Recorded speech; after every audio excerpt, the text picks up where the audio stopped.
intermission there.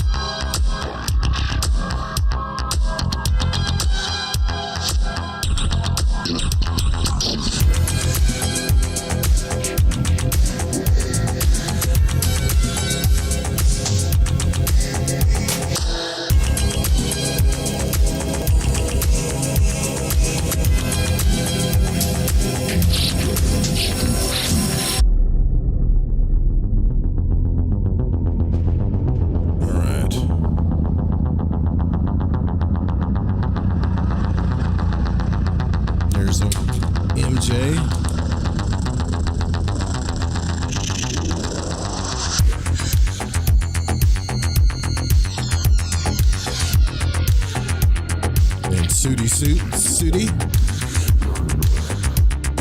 Okay. Doing this right.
I think we're good.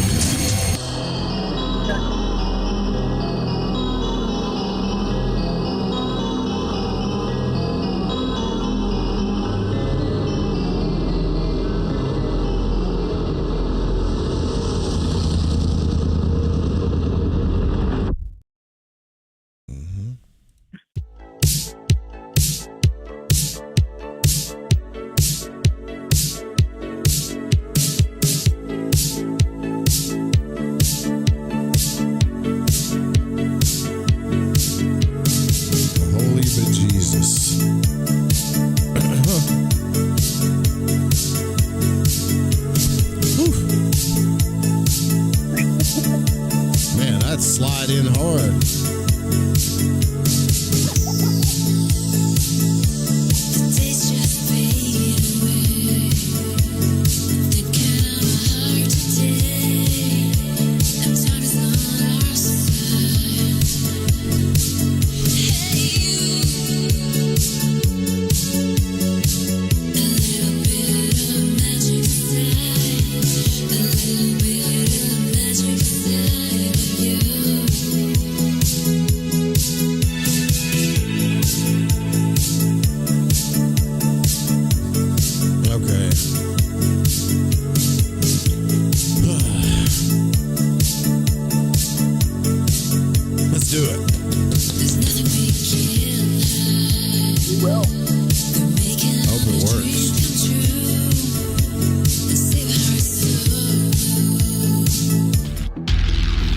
Say in your mind, oh Jesus, say to yourself, I am more than my physical body. Because I am more than physical matter, I can perceive that which is greater than the physical world. I deeply desire to expand, to experience, to know, to understand, to control, to use such greater energies and energy systems as may be beneficial and constructive to me and to those who follow me. I deeply desire the help and cooperation, the assistance, the understanding of those individuals whose wisdom, development, and experience are equal to or greater than my own. I ask their guidance and protection from any influence or any source that might provide me with less than my stated desires. I do not know all the answers to the questions about reality. I do not claim to know the ultimate truth about time. I seek that which has been made hidden as a part of a family and explorers of consciousness. I'm the void one. Yeah, that's all right.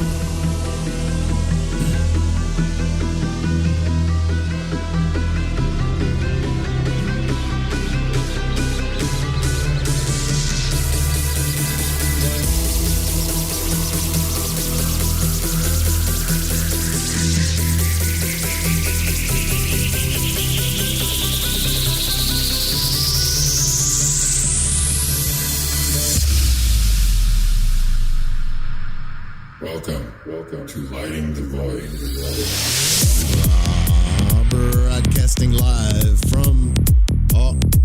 Broadcasting live from a shack on a hill in the Mossy Creek bottoms of Cane Creek, Arkansas. We made it. Hello, everybody. It's Cosmic Conditions. We're here with Mary Ducina, and it's time to do the new moon broadcast. Again, we made it to another new moon. Damn it. I'm excited. Mary's got some stuff she's going to talk about to you tonight. What's happening with the planets and the signs and all this stuff. And I've got green screen issues. So if you're listening on the station, keep it there. If you're listening on YouTube, I apologize, or watching on YouTube, I apologize. I'm trying to get this worked out. I got some new lights to try to make my beautiful face look better, but it's not working. So whatever, we're gonna go on with the show. I swear, Mary, I literally slid into the booth tonight, like slid in, trying to get everything ready and done, and it's just it's kind of fun, actually. It makes it exciting, We got to get on the air right now, make it exciting. Well, Mercury is coming to the end of its retrograde, so the fact that the new lights and your beautiful face and the handsome lights and the acceleration, it'll all be good by the 20th. We're getting those final little Mercury retrograde glitches since I think it went retrograde around, it was the third week of February. I want to say like the 25th. Hello, audience. Hello, audience. First, let us all open up all of our chakras, open up to the hallowed light of the I am that I am, the all that is. May we receive the blessings, because this is the new moon that completes, for people like me, for wizards like me and mystics like me, Pisces is the 12th sign, the final sign of the 12 zodiacal signs. So we have come to the end, the completion of the zodiacal new year. So for me, when we get to spring equinox, over the morning of March 20th, that's my new year. And I love seeing how Mother Nature responds with the equinox. If you're in the southern hemisphere, it's your opening of autumn. Here in the northern hemisphere, in the mountains where I am, spring. Although it did snow this week, we had wild weather. We've had wild weather here in East Tennessee. It's just been like, really? It was 75 and it's snowing and going to 21. Oh, righty then. So I'd like us to pause, take that poignant pause, and just for a second, let us, Pisces is the exhale. It's the 12th sign of the Zodiac. It's the exhale. It's the maximum of our hallowed connection with all that is holy, Great Spirit, Holy Spirit, the sacred source of the ascended Christ. It is that how we plug into the holy. So as we inhale at the end of this 12th sign Pisces vibration, because we're at 28, 29 degrees of Pisces.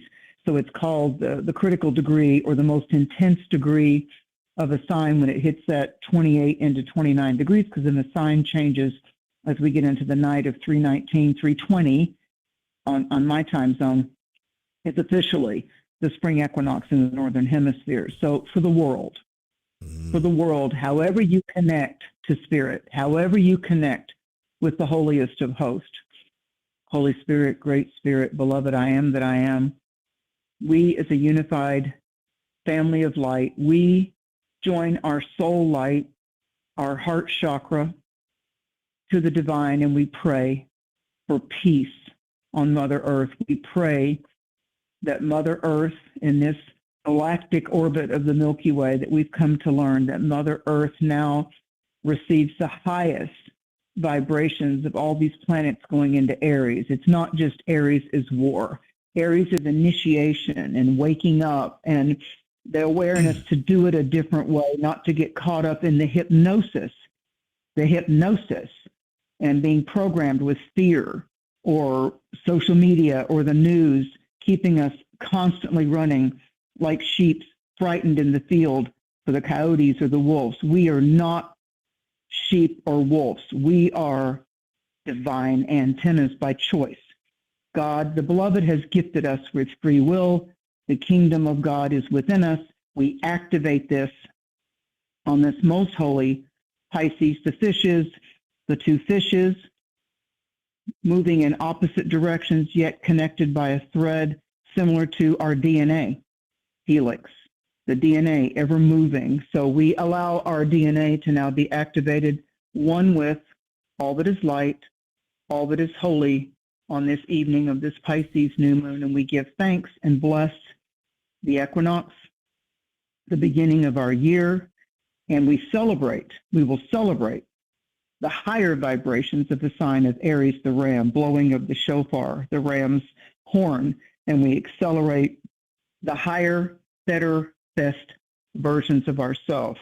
We pray it, we receive it, and we allow the leveling up of our frequencies, our purpose of why we're here, and how we will choose to be that best, better version of ourselves, aligned with the Almighty I Am.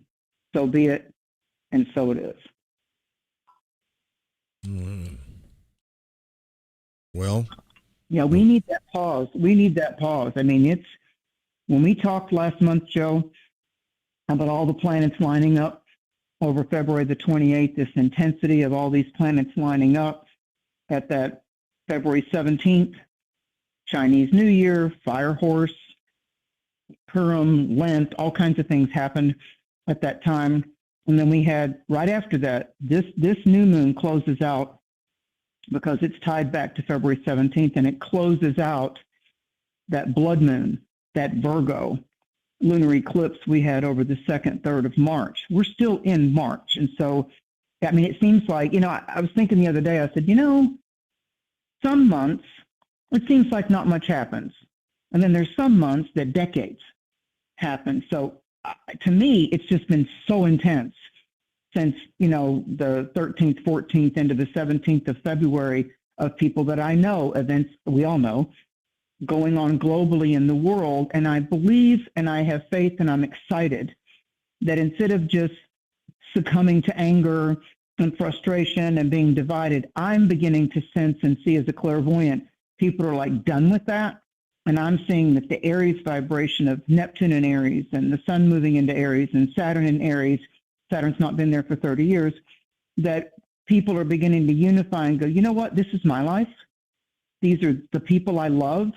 These are the passions and my path to purpose that I'm now going to focus on. And I am not going to have a ring in my nose of negativity and be led around by, you have to believe this. And if you're this, you have to act like this. No, I rebuke that.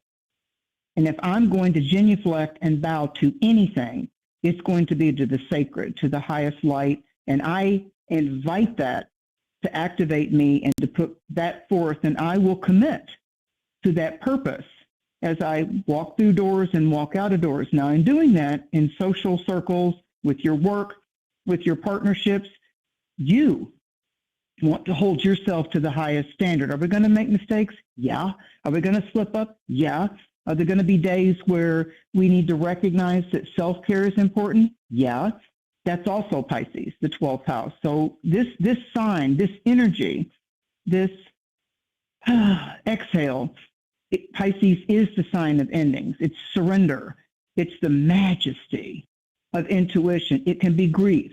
It's imagination. It's inspiration. It's faith. It's emotional processing because it's the third of the water signs. The water signs being Cancer, Moonchild, Scorpio, and then Pisces. So we're now completing. The zodiac ends with water and it begins with the Aries fire. So we have an undertow, we have high tide, we have the turbulence that's on the water. This new moon also conjuncts the fixed star Scheat, Shat, and it has a lot to do with the front part of the leg of Pegasus, the winged horse Pegasus.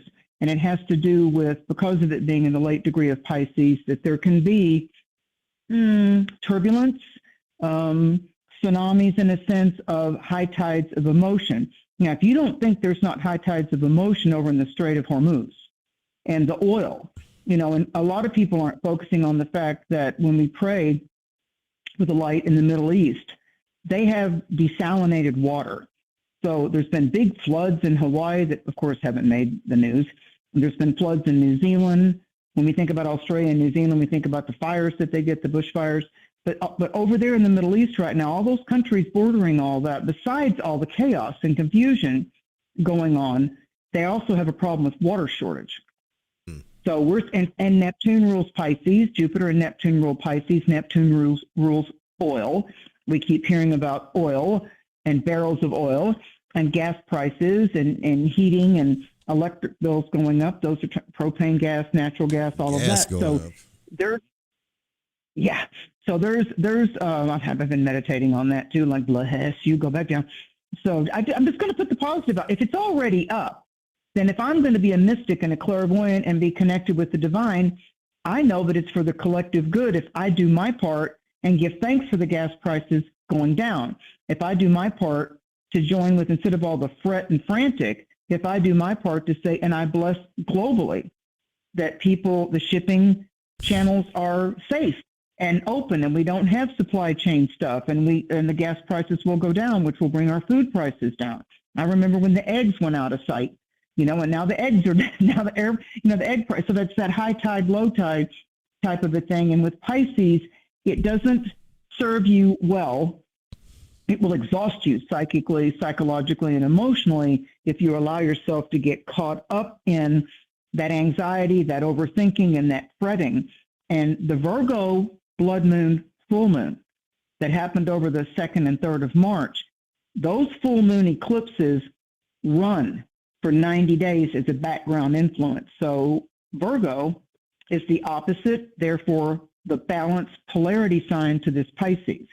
And so the Virgo full moon said, how's your digestion? How's your dietary habits? Are you going to the bathroom okay? Are you digesting, assimilating the nutrients, and eliminating what the body needs to eliminate? So some people have been talking to me about constipation, or they've been talking to me about, Virgo rules all that. Virgo is Virgo is how we take the things in to eat and drink, and then it goes through the process of assimilating in that whole colon, stomach, digestive, the gut biome, whether we're on antibiotics or we need probiotics, when we store stress, one of the most common areas to store stress is in the gut. And what do people talk about intuition? I don't know, I got a gut feeling. I got a feeling in my gut.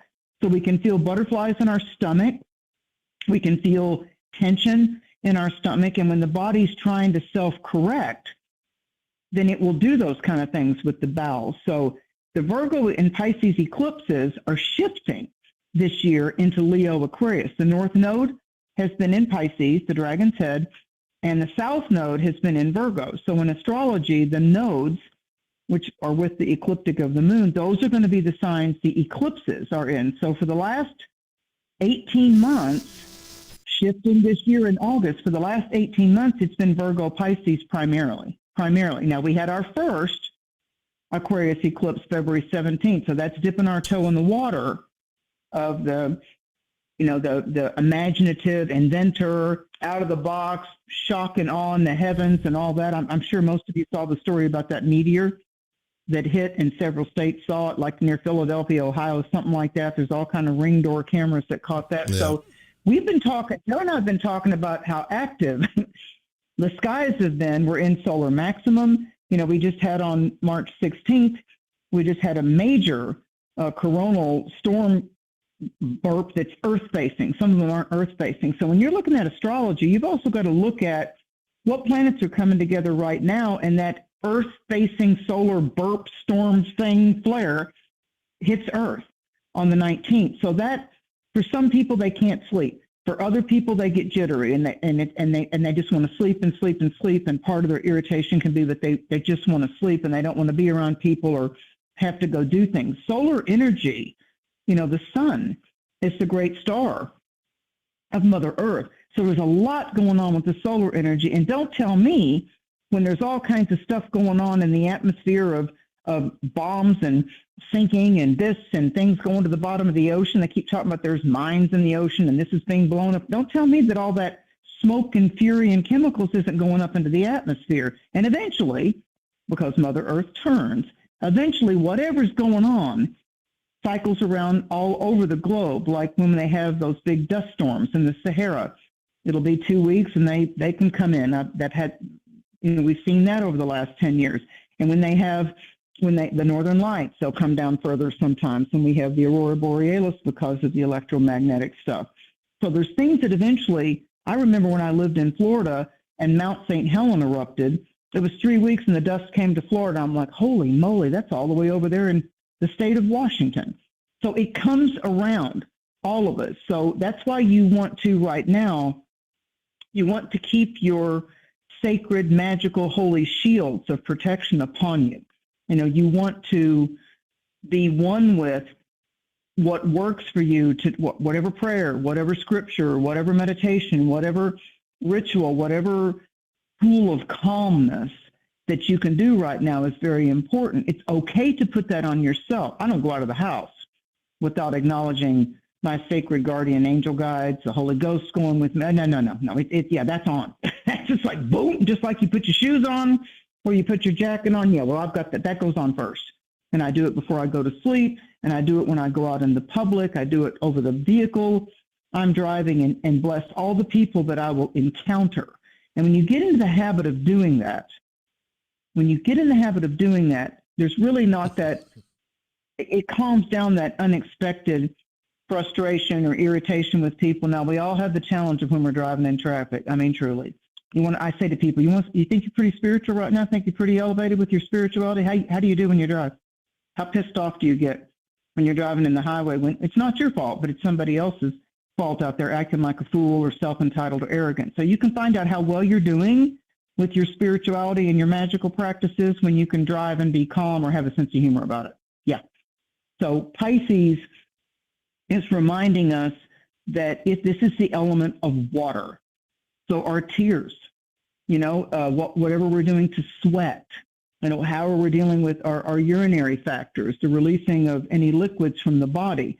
So, and not being addicted to, not trying to get into the escapism of emotional pressure and being addicted to the prescription. I've got to have this because I've got anxiety, or I got to drink some more. I got to blow off some steam. Everything in moderation is okay. I get it. But Pisces can be like, I can't function without it. And the balance of Pisces being Virgo is we've got to stop that overworking, over-anxious mind. Mm-hmm. That's your hamster. So if you're taking an Adderall for energy and a Xanax to sleep and you're smoking weed to feel happy, Mm-hmm. Yeah. That's the trifecta. Yeah, or gummies or whatever it is. At least, don't drive if you're doing your THC or THCA. Mix it with your CBD and your CBDA so you're getting the full benefits of the plant.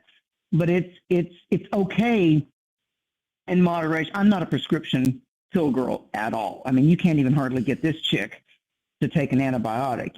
So what I do to counter that is I take probiotics all the time. You don't bump up with a little Adderall every now and then, Mary? No, I've never taken it.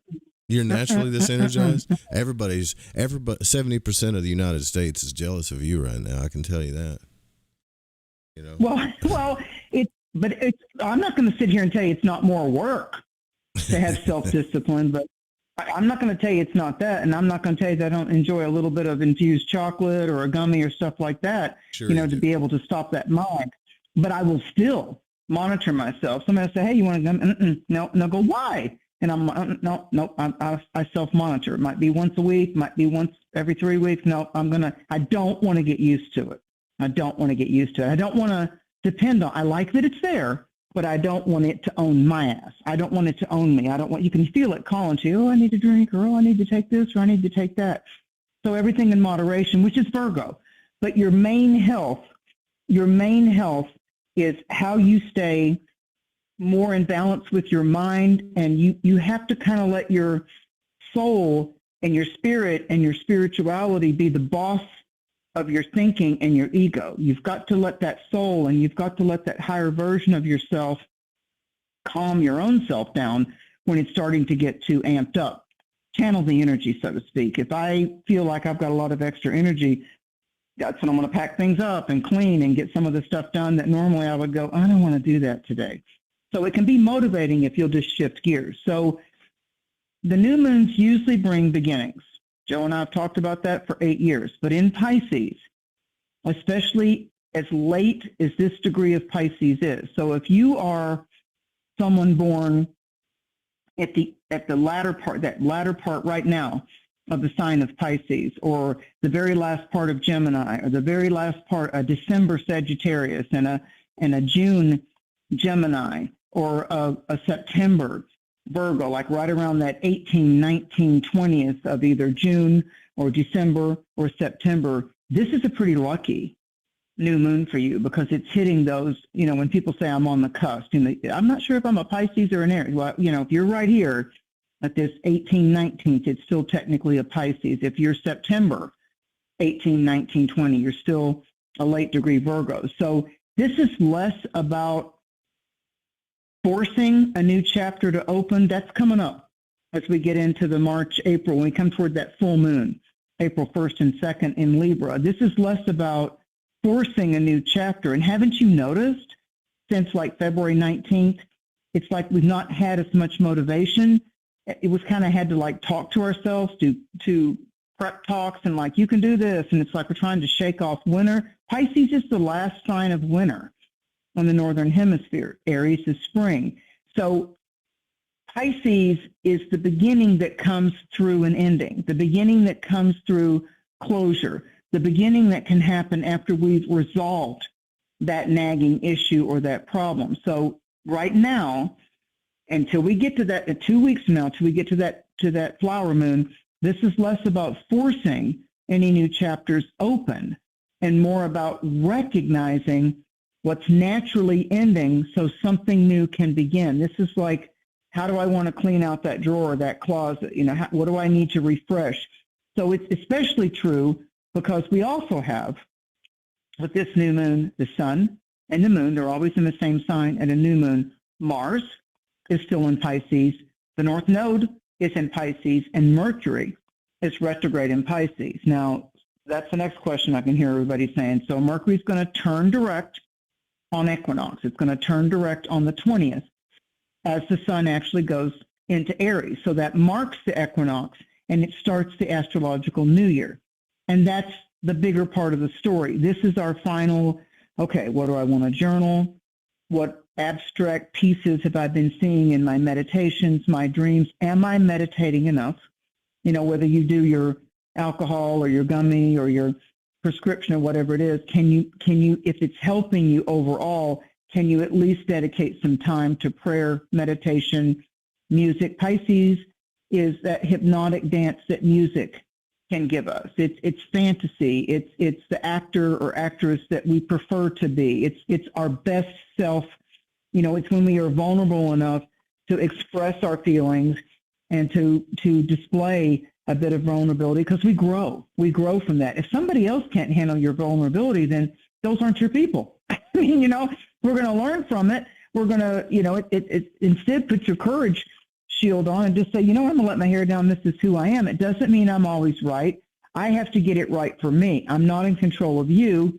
and you're not in control of my feelings. I can only be an expert on my feelings. I can only be an expert on what I choose to reveal about myself. So Pisces says, in short, feel it, grieve it, release it. What can you trust? And Aries will be saying, now begin. So this isn't just about one lunation, because it's being at 28, 29 degrees of Pisces. Neptune, the ruler of Pisces, is close to this. It's already in Aries. So this is a transition. This is releasing, burying, letting go, rituals and prayers to say, I don't need to hang on always to that former version of me, or just that version of me from 10 years ago, or when I was in high school, or when I was married and now I'm not married. It's about transitioning and coming fully present. There is no zodiac sign more fully into the present or the now than Aries wants to be. It's like the baby that opens its eyes. Everything's new. It's going to be shock and awe. You know, it's the little puppy. It's the kitten. It's the lambs born in spring. So if you've not felt motivated since the January 2026 year began, we didn't even have the Chinese New Year till the eclipse on February 17th. It doesn't mean you're behind. It doesn't mean you're doing it wrong. It simply means that your system has still been kind of locked up in that hibernation winter mode. You're still processing. You're still integrating. So maybe say to yourself, what is it that I need to release? Maybe I've been too judgmental about my own self. Maybe I'm too harsh and blaming or shaming or judging myself in how society would define or measure where I should be at this age, what I should be feeling health-wise, how I should look, and do I not like myself unless I get lip fillers or cheek injections, or I weigh this or I don't weigh that, you know, or my hair's too thin or my hair's too thick, or I don't have the money for that. Pisces is about stop putting yourself in prison. Yeah, stop putting yourself in a prison of judgment, because that's what the lunar eclipse in Virgo is saying to us. What's swirling around and bugging you literally in your gut, like what's going on within you. So it's the end of the 2025 astrological year. The new year astrologically, mystically starts when we get to March 20th in most time zones. And so this last degree of the wheel, when we've reached this Pisces energy, realize that this goes back 12 months. This goes back 12 months. It's just like people look at, you know, the new year. So it's a lunation that is increasing your psychic ability to heal, your God-gifted intuition, your miracles of healing and resolutions, and having aha moments and epiphanies of like, whoa, I never heard it said that way before. I never looked at it that way before. So your angels and your guides and whatever you're plugged into spiritually, whether that's Mother Nature, your cats that you own, the dog that you love, as Joe said, chickens that show up. I mean, it's whatever is wanting to get your attention to say nothing remains the same. The frustration comes from when we try to control it, categorize it, or I'll only be happy when this happens or that happens. Yeah. And we don't do that exhale. I've been disciplining myself, Joe. Part of the spiritual work that I've been doing with myself is I'm not letting the things that I wanted to manifest or create, when they create, I'm not zooming past that. I'm like, whoa, whoa, whoa, whoa. That went really well. That happened very nicely. I'm not going to just jump to the next issue to solve, or the next problem to resolve, or the next thing that's wanting to aggravate me in my mind or with my feelings. I'm going to let this bloom. I'm going to let this bloom. And I've been working on that since my solar return back in October. Those are I get instructions from my guides every year at my solar return. Now you're going to work on this. So what I'm working on is literally, not just pretty words, but literally, I'm holding myself to task about really looking at what I'm grateful for and not looking past that, not zooming past that. If you had anything to eat for the day, if you had any kind of sleep, if a pleasant thing happened out in nature, and right now I can easily say, if you're not in a region of the world where bombs are flying over your head, sometimes these incredibly Yeah, be grateful. freaky. Yeah, I mean, it's like, and so if it's not happening to me, I feel, this is me, this is just my discipline I'm working on. I feel a divine obligation. If that's not happening to me, I want to be an army of light, and I want to send light over to areas of the world that are going through what they're going through, that's strife or drought or floods or whatever it is. So I want to do that. And if you think back when these eclipses and Pisces and Virgo started happening 18 and a half months ago, that was that raging flood that hit everybody, that Hurricane Helene.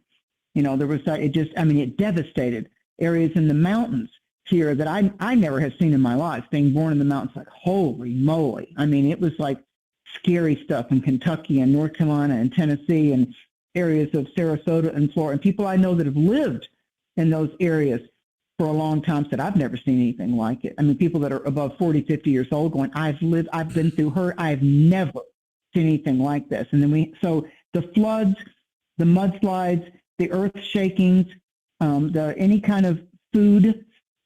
A lot more people I know are planting little small gardens. You know, they want to plant the herbs and the vegetables that they like. That's also Virgo. It's also about being self-sustaining. So if we can each go out there, when somebody says, I'm so scared, I don't know what's going to happen in the world. Jupiter is in Pisces.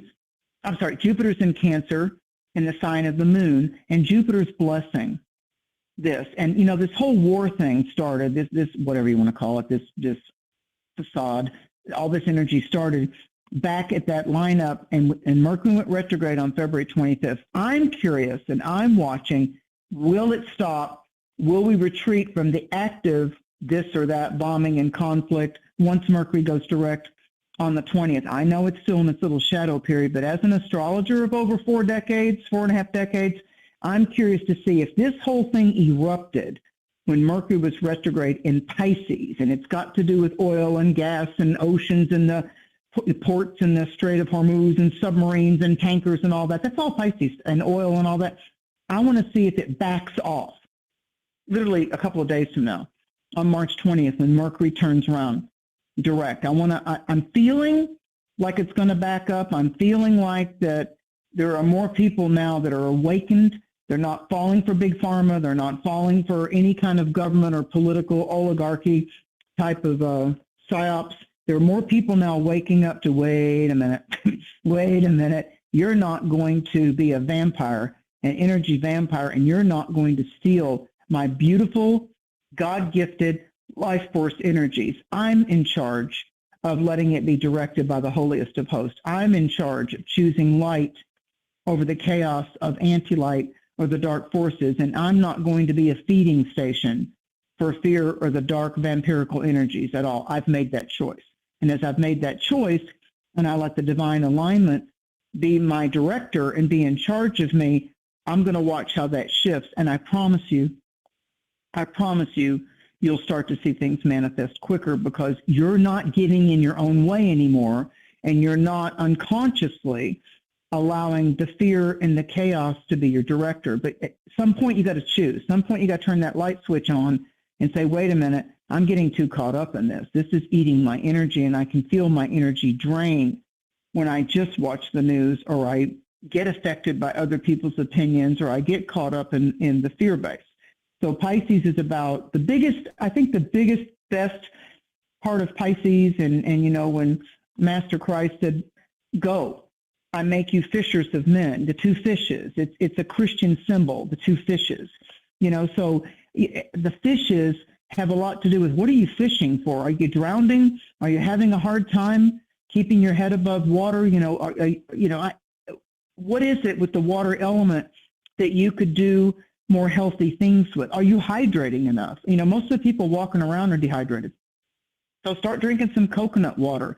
Start drinking some distilled water for a month, and actually like flush those kidneys and let that water go through, you know, not just the ginger ale, not just the Pepsi, let some water go through your system as we come into this new year, because this is the final new moon, and it says, you know, there shall be showers of blessings, or you can feel like that you're gulping and gasping because you need to exhale and you're underwater with your fear or your problems or your resentment or your jealousy or your anger. That's not the better parts of Pisces. It's not an egoic competition. Pisces is about, oh, ye of little faith. So Pisces is faith. So at least look in the mirror and ask yourself, no matter what you've read, your books, your YouTubes, your cassettes, your seminars, your yakety yak, what do you really believe in? Because what you really believe in is where your footsteps are going every day and how your words are coming out of your mouth and your actions speaking louder than words. And people tell me, well, I believe in this, I'm Methodist, or I'm Sufi, or I'm Jewish. I'm like, really, how do you walk it? How do you walk it? How are you a nomad? How are you a disciple? How do you demonstrate to yourself, with yourself, and then out into the world of what it is that you say is your faith-based strength, courage, vitality? When you're aligned with your beliefs, when you're aligned with what you choose to believe, and you know that it serves the higher good and it becomes the best part of you, yeah, then you're going to see that it's much easier to have all those radiations of light, you know, when your heavenly DNA, if you will, gets upgraded. I promise you, it works. I promise you, it does. That's what Pisces is about. You're behold, I make you fishers of men. Go. Greater works than these. So greater works than the disciples saw as the teachings go, all these miracles that Christ performed, greater works than these shall ye perform. I make you fishers of men. So we're fishers. We're fishing for answers. We want to know about our purpose. We want to also, if we're honest with ourselves, we wonder what it's like after we leave here. What about our spirit? Where does it go? What happens? We study things about afterlife and out-of-body experiences. All that's Pisces. All that's Pisces. You know, we hope something comes true. We find ourselves mysteriously attracted to someone. Then there's other times where we're mysteriously haunted by a relationship that we had, or haunted by someone that was just mean at work, or that we were working with. It's like, what was that? You know, so sometimes these mysterious things can try to get a grip on us and put a leash or a tether on our ankle, and Pisces rules the feet. So we're talking about how you're walking forward with it. If you'll just make a commitment, as we're now getting ready to truly enter the brand new 12-month Zodiac cycle commencing on March 20th, what do you want to choose to be your dedicated purpose as you go forward? You know, I'm interested in the best or better versions of myself. I want to know her. I want that to come out. I'll make a commitment to that. Yeah, and I will listen to my intuition more. I will let it direct me more. I will listen to that voice within. We talk about, oh God, why did that happen to me? And I wish I had an answer to this. Well, why don't you sit your ass down and listen? Don't just pray asking. Sit down and listen to what will be received by you. You're a broadcast station. We're electromagnetic satellites, you know, so it might come in your dreams. You might be driving your car. You might be mowing the yard, folding laundry. But all of a sudden, if you open up to let your angels, your higher self, you know, the all that is, the I am that I am, you know, thank you, God. Just start saying thank you, God, for the right answers. And when something doesn't happen on the date or at the time you want it to, or like today, it kept bugging me. I go get my teeth professionally cleaned twice a year. I'm just a stickler for that. I have never, ever canceled one of my dental appointments. I guess I've just been lucky with that. I've made it a priority, and it kept bugging me for the last 3 days. I don't think I want to do it. I don't think I have to drive. I drive an hour and a half to go because I'm very loyal to my dentist out of town. And I called him and I said, look at my records. I've been in the same dentist a long time. I said, notice that I've never, ever canceled an appointment. They go, no, you haven't. A lot of people do. You haven't. I said, I need to this time. I'm not even going to make up a story. I said, I just need to. I drive an hour and a half. It just, something's telling me not to do it. And they're like, oh, that's fine. That's fine. I said, I know it's going to bump it into the future, but everything's good. And I'm grateful for that. And although it seemed odd, I didn't lie about why I was changing it. It just didn't feel right. Of course, they've known me for 20 years. And so they said, it'll probably bump into July or August. I said, that's okay. I'm not feeling right with it, and I have to trust that. And it's weird for me because I've never canceled one of my cleaning appointments. But I listened to it, so maybe I wouldn't have had an accident, you know, because I listened to my intuition. I allowed the Holy Ghost to be my director, and it wasn't just one day. It kept, I don't know if it's not, and it wasn't fear. It was just like, it's not feeling right. It's not feeling right. And I'm like, you know what? I'm gonna get this off my mind. I'm gonna take care of it, and it just worked out well. So even though that doesn't seem like a big thing, now wouldn't it have been a big thing if I went ahead and pushed it and all of a sudden there was some kind of accident? We just had snow and storms and high wind here, and there's a really rural area that you go through between Tennessee and North Carolina that's funky. I mean, it's like drop-offs in the mountains and stuff like that, and you don't have cell service. It's just funky when you're going from East Tennessee over to Western North Carolina, and something wasn't feeling right. And I'm like, what are you even arguing or debating this about in your mind? This has never happened to you, so are you going to trust it or not? And I'm like, yeah, I'm going to trust it. I'm going to trust it. So it can be as simple as that. And I didn't hurt anybody, didn't want to hurt anybody. The appointment's already paid for, so if I don't show up, they still got their money. So it wasn't anything to do with jagged edges. So even though it seems odd and it maybe not go with society's protocols, and we got to stop doing this anxiety of where we push ourselves into something that's not feeling right. Now, the 180 degrees of that, the opposite of that is if we tend to procrastinate and put things off all the time, you might experience a thing of like, no, I really need to push through. I need to stop getting into escapism and avoiding the issue, and I need to step it up. So that might be what's going on. But we've got a ebb and flow of the tides right now, Joe. And so if you're feeling a little, I don't know if it's a yes, and I don't know, Pisces can be like Libra. It's one of those signs that goes maybe, maybe not, maybe, maybe not. So get your pendulum out or sit down and do a meditation or play the music. I can't tell you how healing it is right now if you'll just give in to the music that just takes you on a journey. Maybe you don't want to do a structured meditation right now. Maybe you don't want to sit down and meditate for a concise 15 or 30 minutes and follow all the instructions. Just sit in the chair, kick back on your bed or the couch, and just play 3 songs that have always uplifted you as long as you've been on the planet. One of them might be an old church song. I like All Is Well With My Soul. One other one might be a rock song. It might be a heavy metal song that just absolutely let you jump out of all your worries and everything, and you just wanted to just bounce around and feel that rattle in your bones. But Pisces can be the prayer, the meditation, the quietness, nature, because of that Virgo blood moon eclipse we had on the 3rd that's very much still in effect, certainly until the next full moon in early April.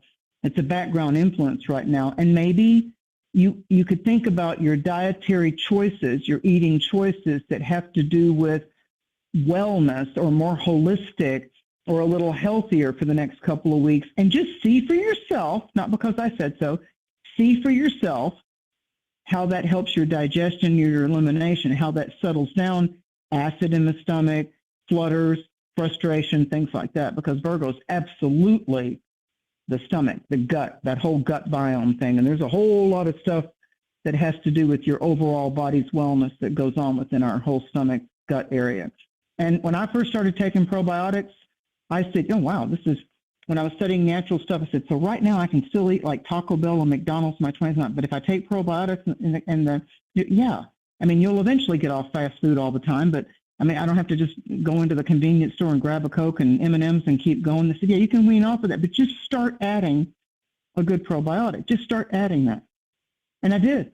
And I found out that I didn't get UTIs, and I found out that I didn't have the sinusy things and the sore throats, because probiotics is and it's not just eating a yogurt, okay? You can get capsules that are multi-strain probiotics. You don't taste anything. You take it first thing in the morning or last thing at night, and it doesn't cause any changes in your body. It's just, it puts the good bacteria into your gut, and that helps your colon, and that helps your brain and your thinking, and it gets rid of a lot of that fog. And it helps if you drank or you took too many Adderalls or whatever. It just helps you. So if you do one thing, start taking care of that gut health. Maybe do smoothies or take it easy on the speed, y'all. God knows you love it. Yeah. Well, people think they need that false energy and need to be ratcheted up all the time. But, there's also a burnout when you come down. That's what that craving is, because you can't be a race car driver 12 hours out of the day and not have some type of exhaustion. Eventually, the odds are going to be like you'll win the race, you'll cross the finish line, but somebody might crash into you too. So you got to think about your options. But this is the calm in the storm. This is the calm of the storms that you've had in your life. And sometimes a storm in life, a loss, a death of something or someone, when we have that death and we go through that process, how hard it can be to let go of someone or something that was always there and so familiar. It's a job and whatever it is, it's an ending, it's a death. If we just ignore that and shove that down, then we can kind of keep creating those kind of sudden exits. So I think if we process it and let the layers of the grief and the loss and how we have to now change, because that's not there anymore as our daily event or person that we attend to. So I think people tend to try to work on themselves and be too hard on themselves when there's something that's been a big change, or it's not going to be the way it once was. You don't live there anymore. That person's not in your life anymore. You know, that job, you had to walk out. It just was an abusive job or an abusive friend, or, you know, you were too empathic. You were giving too much of yourself, and you felt good that you were doing good and that you were being there and you're being a support, but it was taking too much from you. People were beginning to expect too much because you didn't set boundaries yourself on when you were overgiving and you were exhausting yourself. We need to stop expecting other people to read that in us. You know, when we try to do everything, so we definitely get the applause and we get accepted and what a great person we are. It's time that you know that you are a great person or you're not. And there's some improvements that you could make if you will, but you don't have to go out there and overdo it to prove that you're a kind person all the time. If you're a kind person, you can also be kind to yourself. You can also do self-care and self-nurturing. And sometimes, I've learned this the hard way too, whether it's emotional, psychological, or physical, sometimes some things need a little longer to heal. A broken bone needs a little longer to heal than a sprain or a cut, you know, sometimes. So I think we tend to want to just plow through. Some people give in and some people are like, it's just a surface wound, you know, I'll just keep going. So sometimes there's more processes instead of just a scab forming or your arm in a sling. Sometimes Spirit is saying, we tried to slow you down a little bit so you wouldn't keep shoving all this stress and this fear and this frustration down into your subconscious, and it become one of those little things that keeps coming up to pester you or haunt you in your life because you never really processed it out.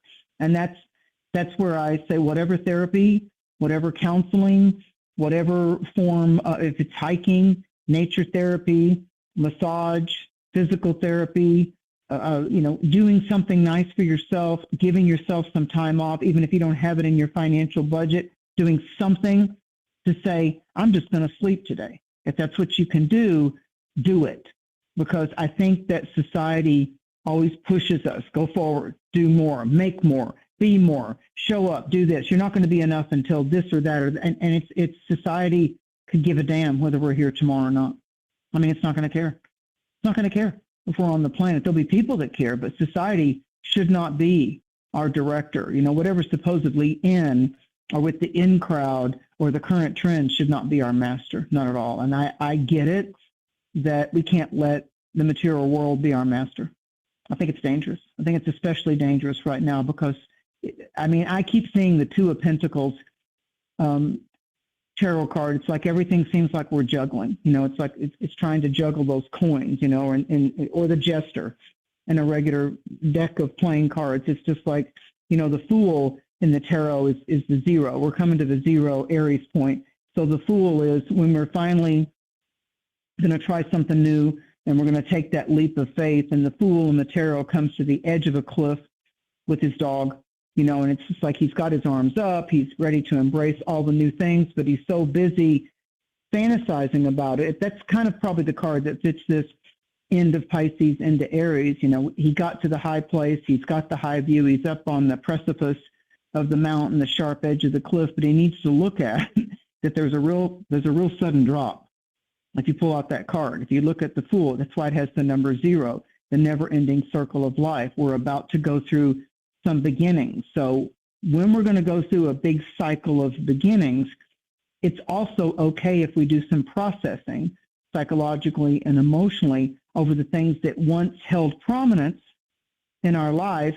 We learned from it. They were lessons and teachings, but they didn't stay in our life. That guy didn't stay in my life. That relationship didn't stay. It's still a teaching, and there was a version of us, as hard as it is to kind of swallow sometimes, there's that stomach again, swallowing it, that bitter pill. Sometimes you'll finally get to a point to where you see that every relationship that you had, you were a teacher, they were a teacher. And I think in meditation and prayer, we have to decide that I don't have to learn my primary lessons in life through painful experiences anymore. I don't need to.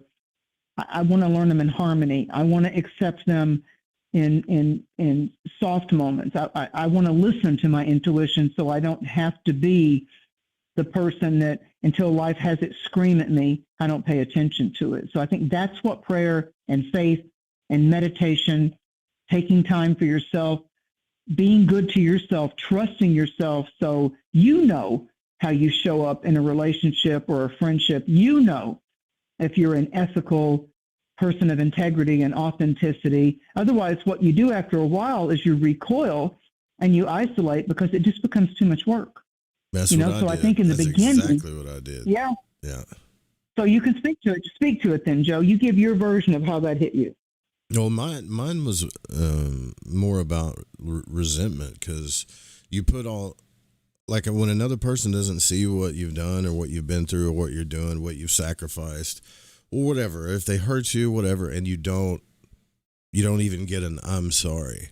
They just go about life. They still play like they're the victim all the time, that kind of thing. And you see it on social media because everybody's talking about narcissist.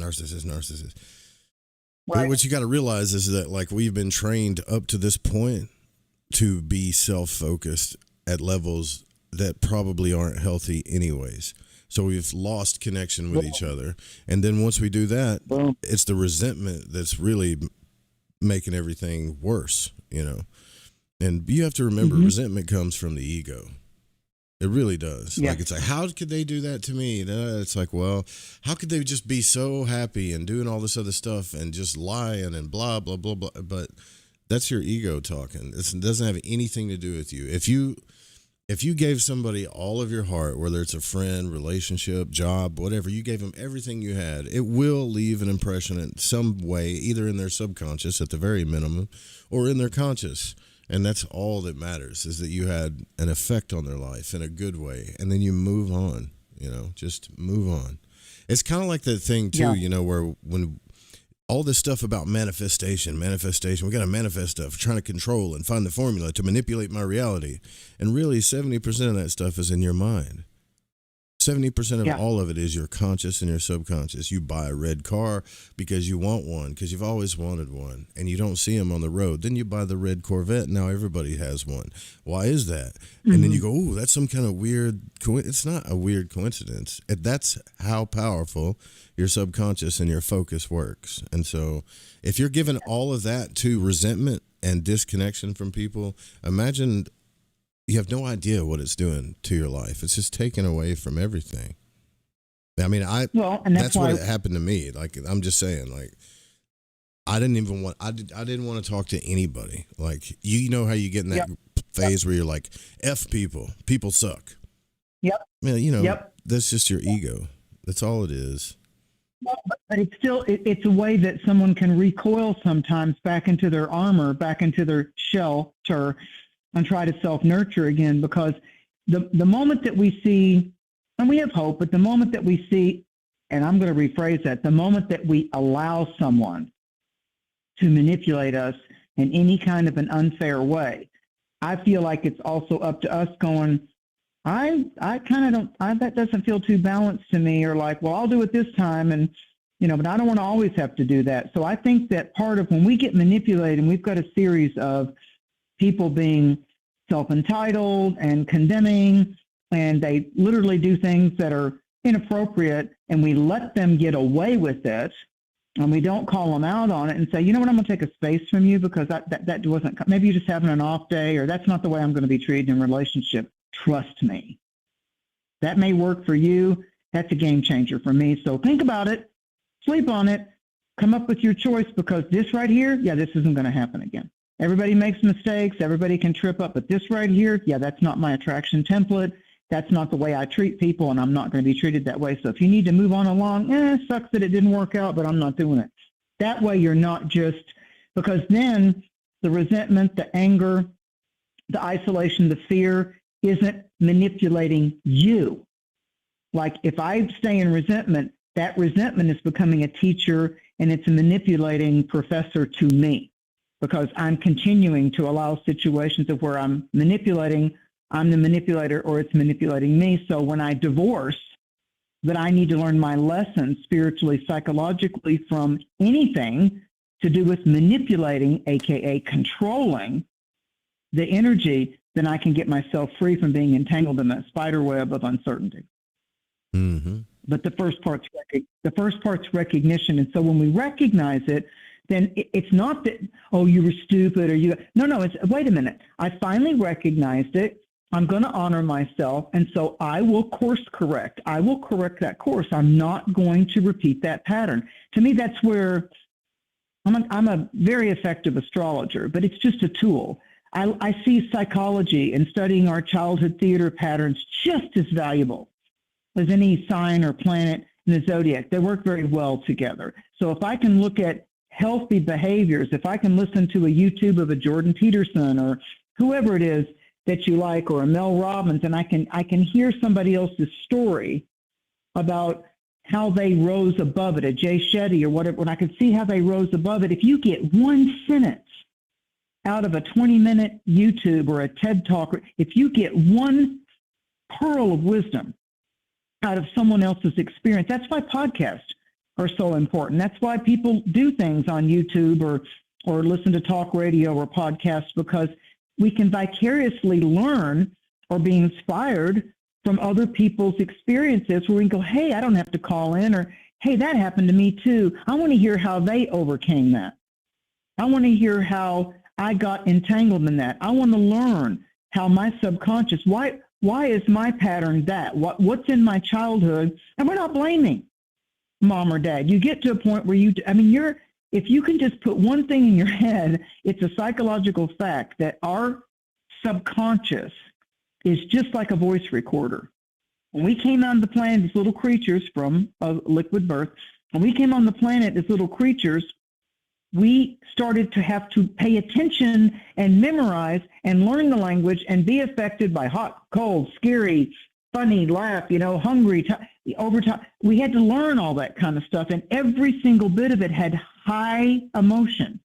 Pisces is that high emotion. But when we were little puppies or kittens that you've ever been around, little baby rabbits or chickens, or we're like, this is the first crack in the egg.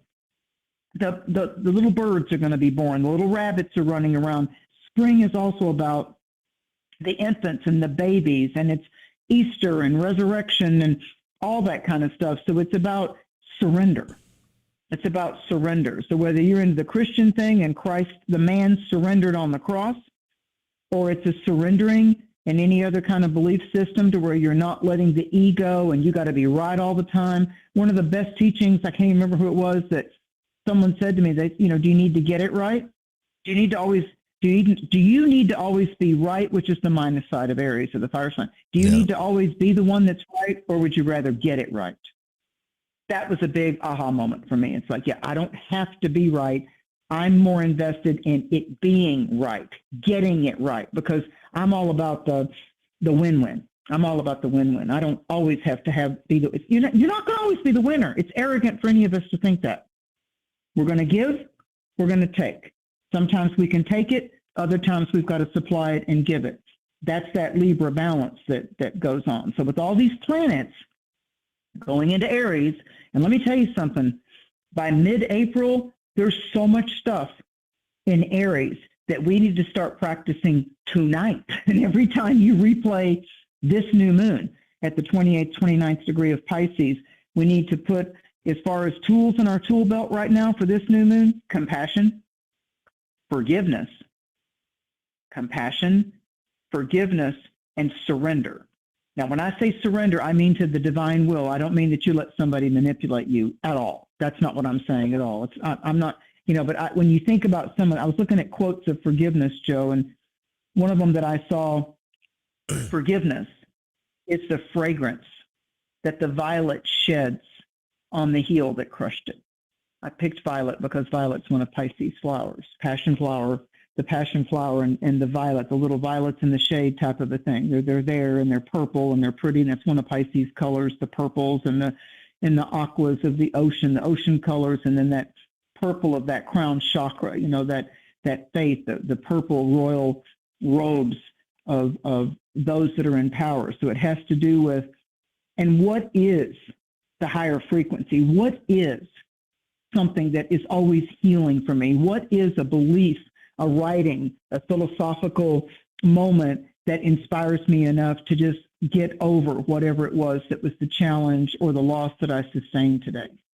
So Pisces is about find that I don't care if it's a piece of pound cake and coffee. Find that soft moment. Make yourself a homemade country meatloaf. Find that macaroni and cheese homemade moment. Country meatloaf. Yeah, buddy. Oh yeah, I know how to do that real good. I can That cook speaks Italian to and me. Southern. Otherwise, oh yeah. Remember, Jupiter's in Cancer, so until we get to July, Jupiter's in Cancer. And so Jupiter right now is saying, I tell you what, if you can go out and break bread with somebody, if you can go to a bakery and buy some really good bread or a really good, and share that with someone, like literally break bread with someone, make a homemade meatloaf, have a moment, with someone, like instead of just always chasing after the money or, running your schedule and yourself ragged, and do that for yourself. If you can't do it for yourself, then yeah. I mean, if somebody says, hey, what would you like to do? I'm really interested in you. I'm going to make you a homemade meatloaf. Really? Joe's heard me say it before. I mean, I just took pies to the little post office people here about 2 weeks ago, and they're like, oh my God, there's those homemade toasted coconut cream pies. Oh Lord, it's a good that day. sounds It amazing. just made your whole day. That sounds great. No, it is, and it's not that hard to do. And you know what? You're a magician. You don't want to do it when you're under stress. When I cook, I'm infusing that with light, and I'm chopping those onions, and I'm getting that ketchup on top of that meatloaf, and I'm blessing that person. It's not just a church picnic. If I make it, I'm putting a whole lot of Halloween magic in that for when they get it, and it's just like, here you go. I saw it because I manifested a homemade coconut toasted cream pie. I'll send you the recipe. I just turned into Homer Simpson. Hey, that's good. Do you want to take a quick music break here and then do the signs and then? Yes. And then we're going to open it up and you can call. Yeah. Well, then we'll open up the phone lines and then you guys can call in and get your questions into Mary. We'll be right back. I'm going to go grab a water and. Good. We're live here, too, on the Fringe FM as well. Don't forget the radio station is doing weird things for some reason. We're trying to get a hold of it. But we are live on the Fringe FM, and we'll be right back. We'll do your signs and your phone calls.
Is rated X, and parental outrage is expected.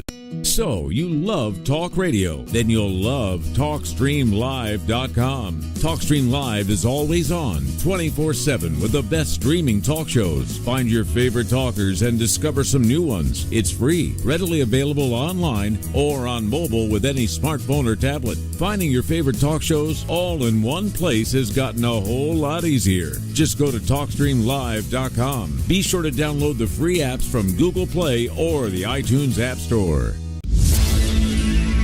Hi, this is Chronox from Belgium, and you're listening to Lighting the Void with Joe Roop.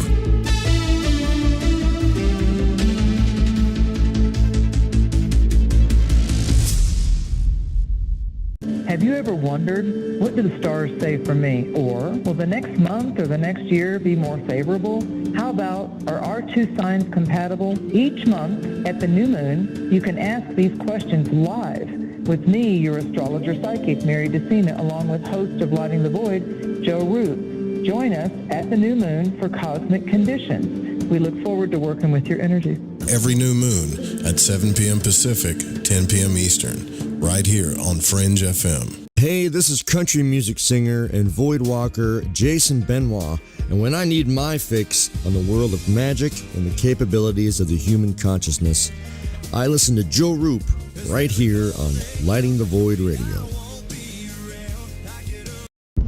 Are you intrigued by paranormal talk radio? You'll love the new paranormal radio app from TalkStream Live. You'll find a great selection of talk shows covering UFOs, ghosts, strange phenomena, and much more. Download the Paranormal Radio app now and start listening to the very best in paranormal talk entertainment, including the network you're listening to right now, the Paranormal Radio app. Free in Google Play and the iOS App Store. This portion of the show is being brought to you by Ed Savings and Laundry, now offering checking accounts. No, our accounts don't pay interest, but we are the only financial institution in town that offers X-rated scenic checks. Remember, when you have a scenic check account at Ed Savings and Laundry, you're bound to save money because people will be too embarrassed to cash your checks. Honorary Associate Member, FDIC.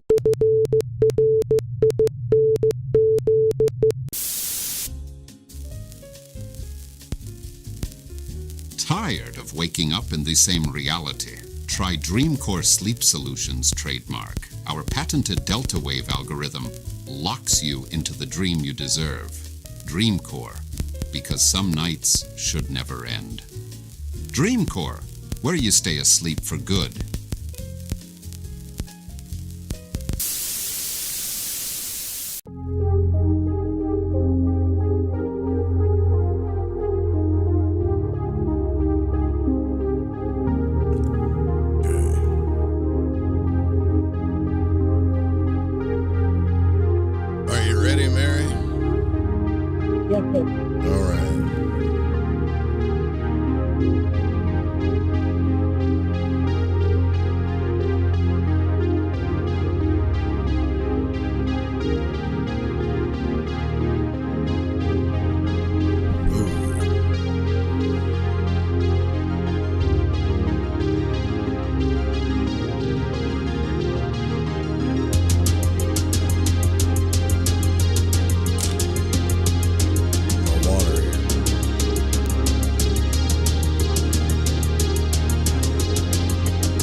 Cop 1983 there for you. Escaping the Void, live here on the Fringe FM.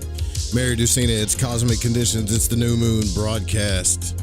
We've been doing this New Moon thing for 5 years, Mary? Is it 5 years now? No. 8 years.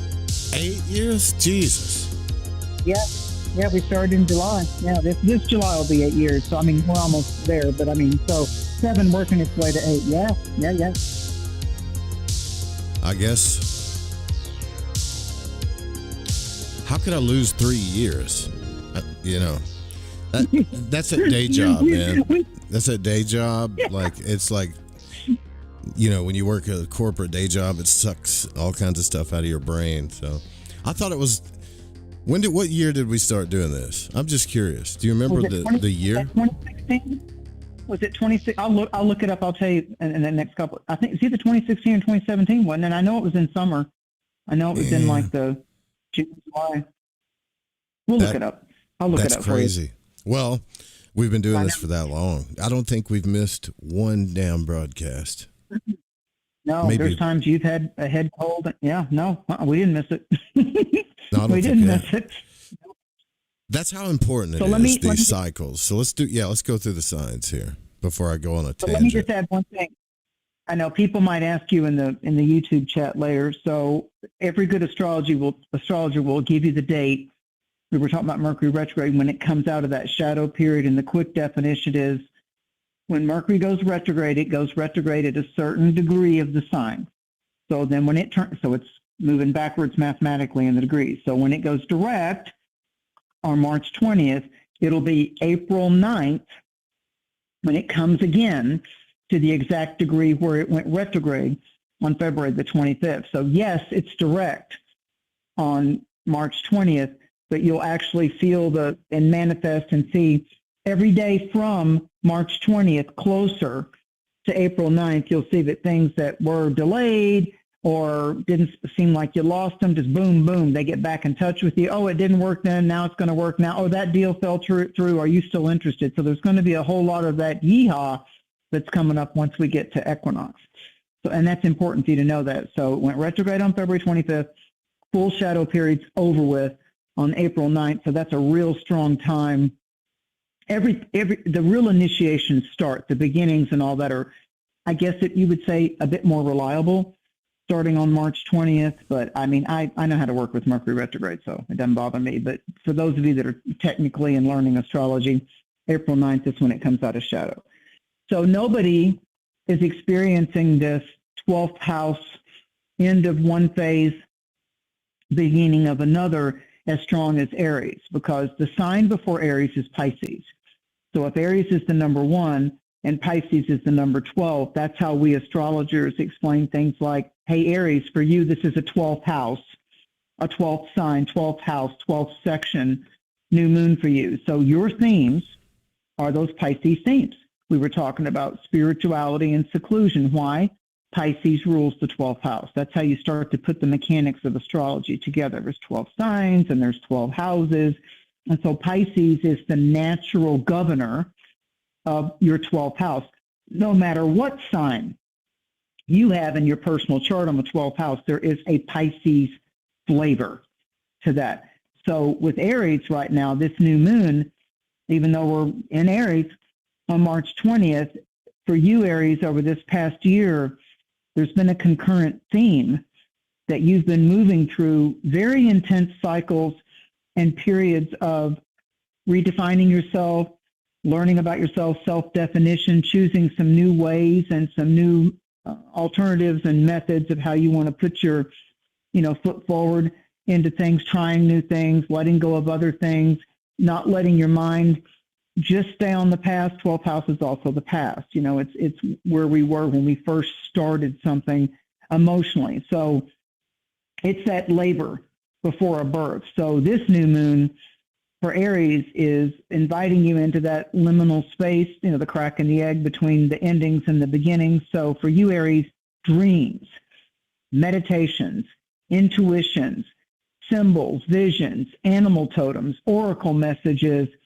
they're going to be vivid. All of a sudden, your intuition is heightened. So protect yourself around people that can be a bit much or a little too bougie and extra. You need to protect yourself because you've got a lot of energy around you right now, Aries, and you don't want other people that don't deserve to tap into your sweet stuff to tap into your sweet stuff. That's all I'm going to say that. So memories from the past or people from the past could resurface in surprising or unexpected ways, and you'll know right away if they've really grown and matured or not.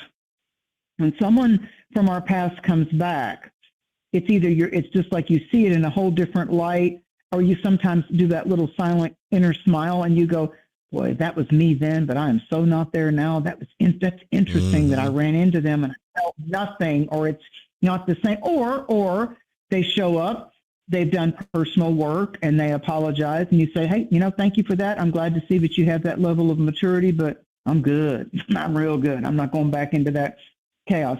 So pay attention, Aries, to what energies are wanting to come up in a good way, that homemade meatloaf, in a good way, that are emerging from the waterfall of your subconscious, because it's not a storm for you right now, Aries. It's like your favorite ocean view. It's the moon on the water. It's the sunset on the ocean or across the mountains. So, because right now you've got some really specific, pertinent clues about patterns or attachments that are ready to dissolve. Like it'll never hook you, it'll never scratch you, it'll never wound you again, that kind of way, because that's what this Pisces cycle is finishing off for you, because it's not just the Pisces time of the year. You're finishing off the eclipse cycle, the North Node in Pisces, that won't come again for 18 and a half to 19 years. The nodes are changing in 2026. So wherever Pisces Virgo is in all of our charts,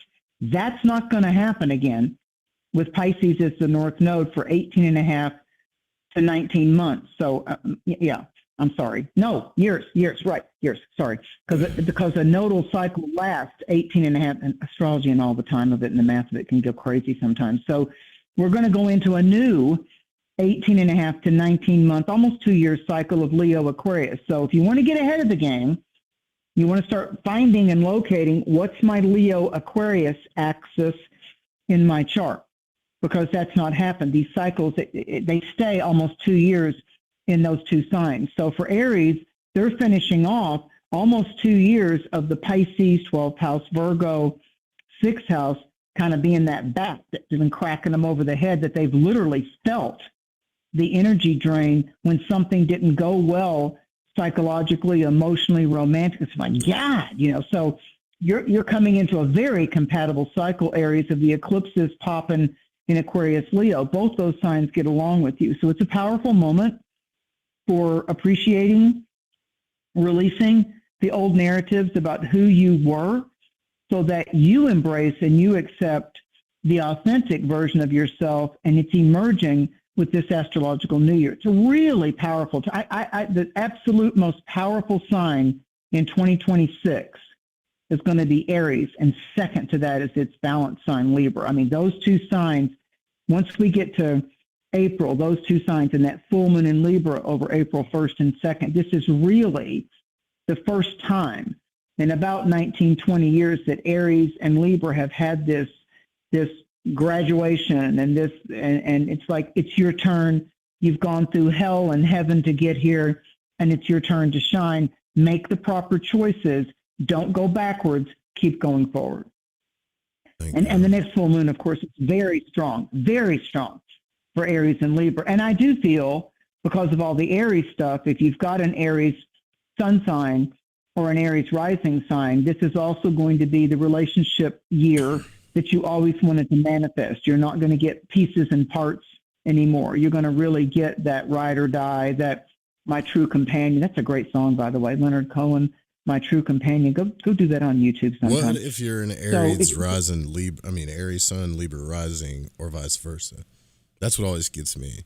Well, okay, so Libra, if Libra is at the front door, the rising sign is the front door to your chart. So if Libra is the front door, so house 1, open up the door to house 1, the ascendant, the rising sign is Aries, Libra, then that throws Aries in the west. That throws Aries in the 7th house. So if you're an Aries sun sign, for example, and your opposite sign, Libra, is your rising sign based on your location and time of birth, then that's going to throw, and for Libra sun signs, it's going to throw the relationship focus deepening this year on into next year. So it's more of, if you are a Libra, or whatever sign you are, if you have a Libra ascendant and a Libra rising sign, regardless of your sun sign, this is a signature year for deepening relationships. That you don't care if it takes time for them to get closer. You're going to be more relaxed and you're going to be yourself, and you're going to also self-correct. It'll be like, okay, I know I've got a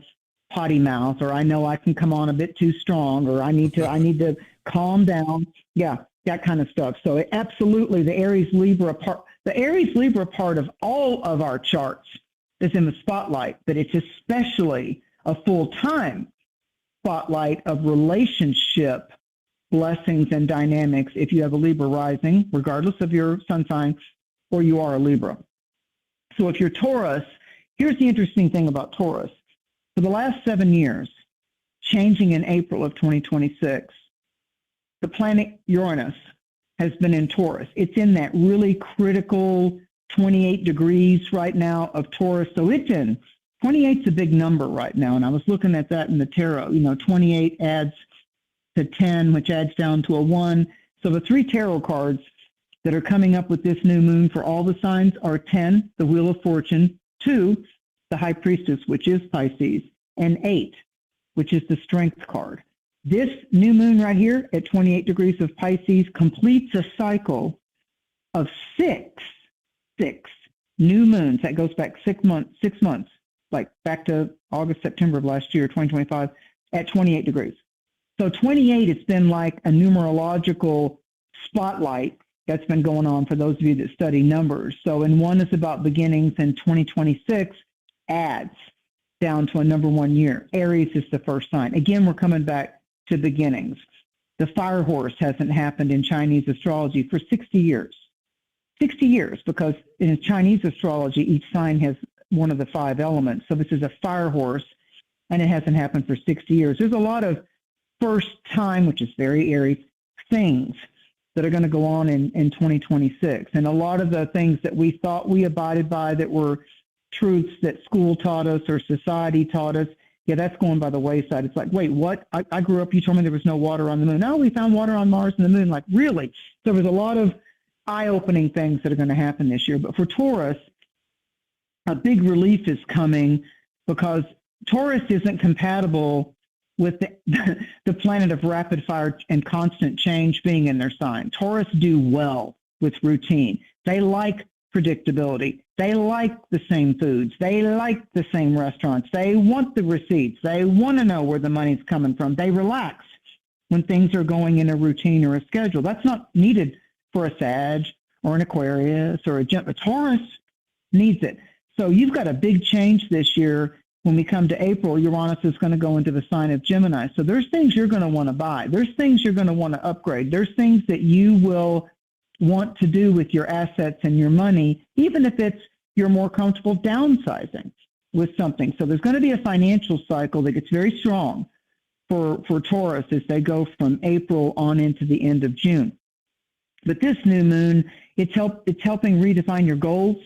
Any kind of long-term aspirations are shifting in subtle but very meaningful ways. So for you, Taurus, you're getting to see more clearly which atmospheres or environments support your growth and which ones drain your energy. But the big change for the sign of Taurus is a liberation from that planet of the unexpected and things happening in your life with a big boom or a firework going off and a rock, kind of a thing. It's like for Taurus, oh, thank God that planet is off my sign. And any of you Taurus that has studied astrology, you're going to be real glad that the odd things and the cancellations and the bizarre stuff and why is this happening again is going to go away. If you're Gemini, yeah, hello. Because Uranus is going into Gemini. And you know what? Gemini and Aquarius can handle all that kind of change and shift and 5 things to do at once and chaos, and they overbook their day all the time. I have a Gemini cousin. I swear to God, if he's got to be somewhere at 1 o'clock, there's going to be 6 things that are happening just to get there at 1 o'clock. And it's like, my God, why do you have so many things on your schedule? That drives me crazy. So this new moon, especially if you are a June-born Gemini in that mid part of the month of June, it's a moment of deep reflection around your ambitions, long-term direction, setting a new path to purpose. Over the past year, you Geminis have had some kind of hard to digest, difficult to wrap your head around alterations and shifts and how you used to define success. You've had to pause.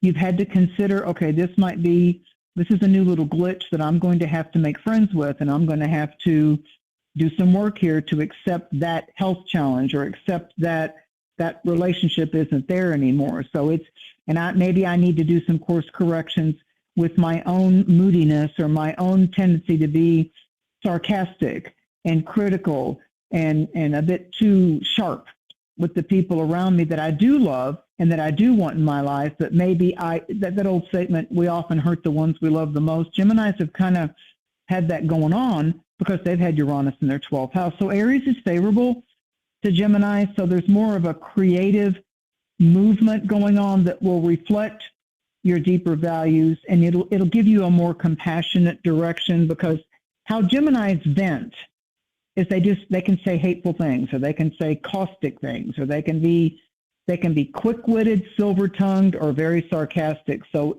for Gemini, the challenge is it's not often what you're saying, but how you're saying it. And so Gemini are going to be called on the carpet with, like, they say something really shitty, and they go, just kidding. Or if the shoe fits, wear it. It's just like you're going to get some real blowback on that. That's not going to work out well for you. So let's salute what your sign is known for. Gemini is the one sign that can be the most effervescent communicator, that they have a way with words, not just, let me promise you the moon and not follow through. Yeah. So if you're Cancer rising, you've already had 5 months of the most magnificent planet, Jupiter, Zeus in mythology, favoring your sign. It's been 12 years, Cancer moon child. It's been 12 years since Jupiter's been in your sign. It stays about a year in a sign. And Leo, it's going to go into your sign in July. So, and that'll help you, Cancer, financially. So the Cancer element right now, the moon, our feelings, the high and low tides of our feelings, that's being favored and wanting to expand. So wherever you hold the sign of Cancer, the crab, in your astrological chart, it's urging us to trust our feelings and to express our feelings and our needs more, not to the exclusion of ignoring someone else's needs or desires, but being able to trust and embrace it. So this new moon is very favorable to that sign of Cancer, because Cancer is a water sign. It's a sister yin, feminine energy sign. So it's maternal and it's nurturing. And so Jupiter's now direct. It went direct this month. So there's going to be shifts in your worldview. You're going to have a whole new top 10 list, priority list. You're going to explore new ideas. You're going to trust it. You're going to be into the purpose of your spirituality. The Pisces energy, Cancer, is inviting you to delve into the process of some new growth.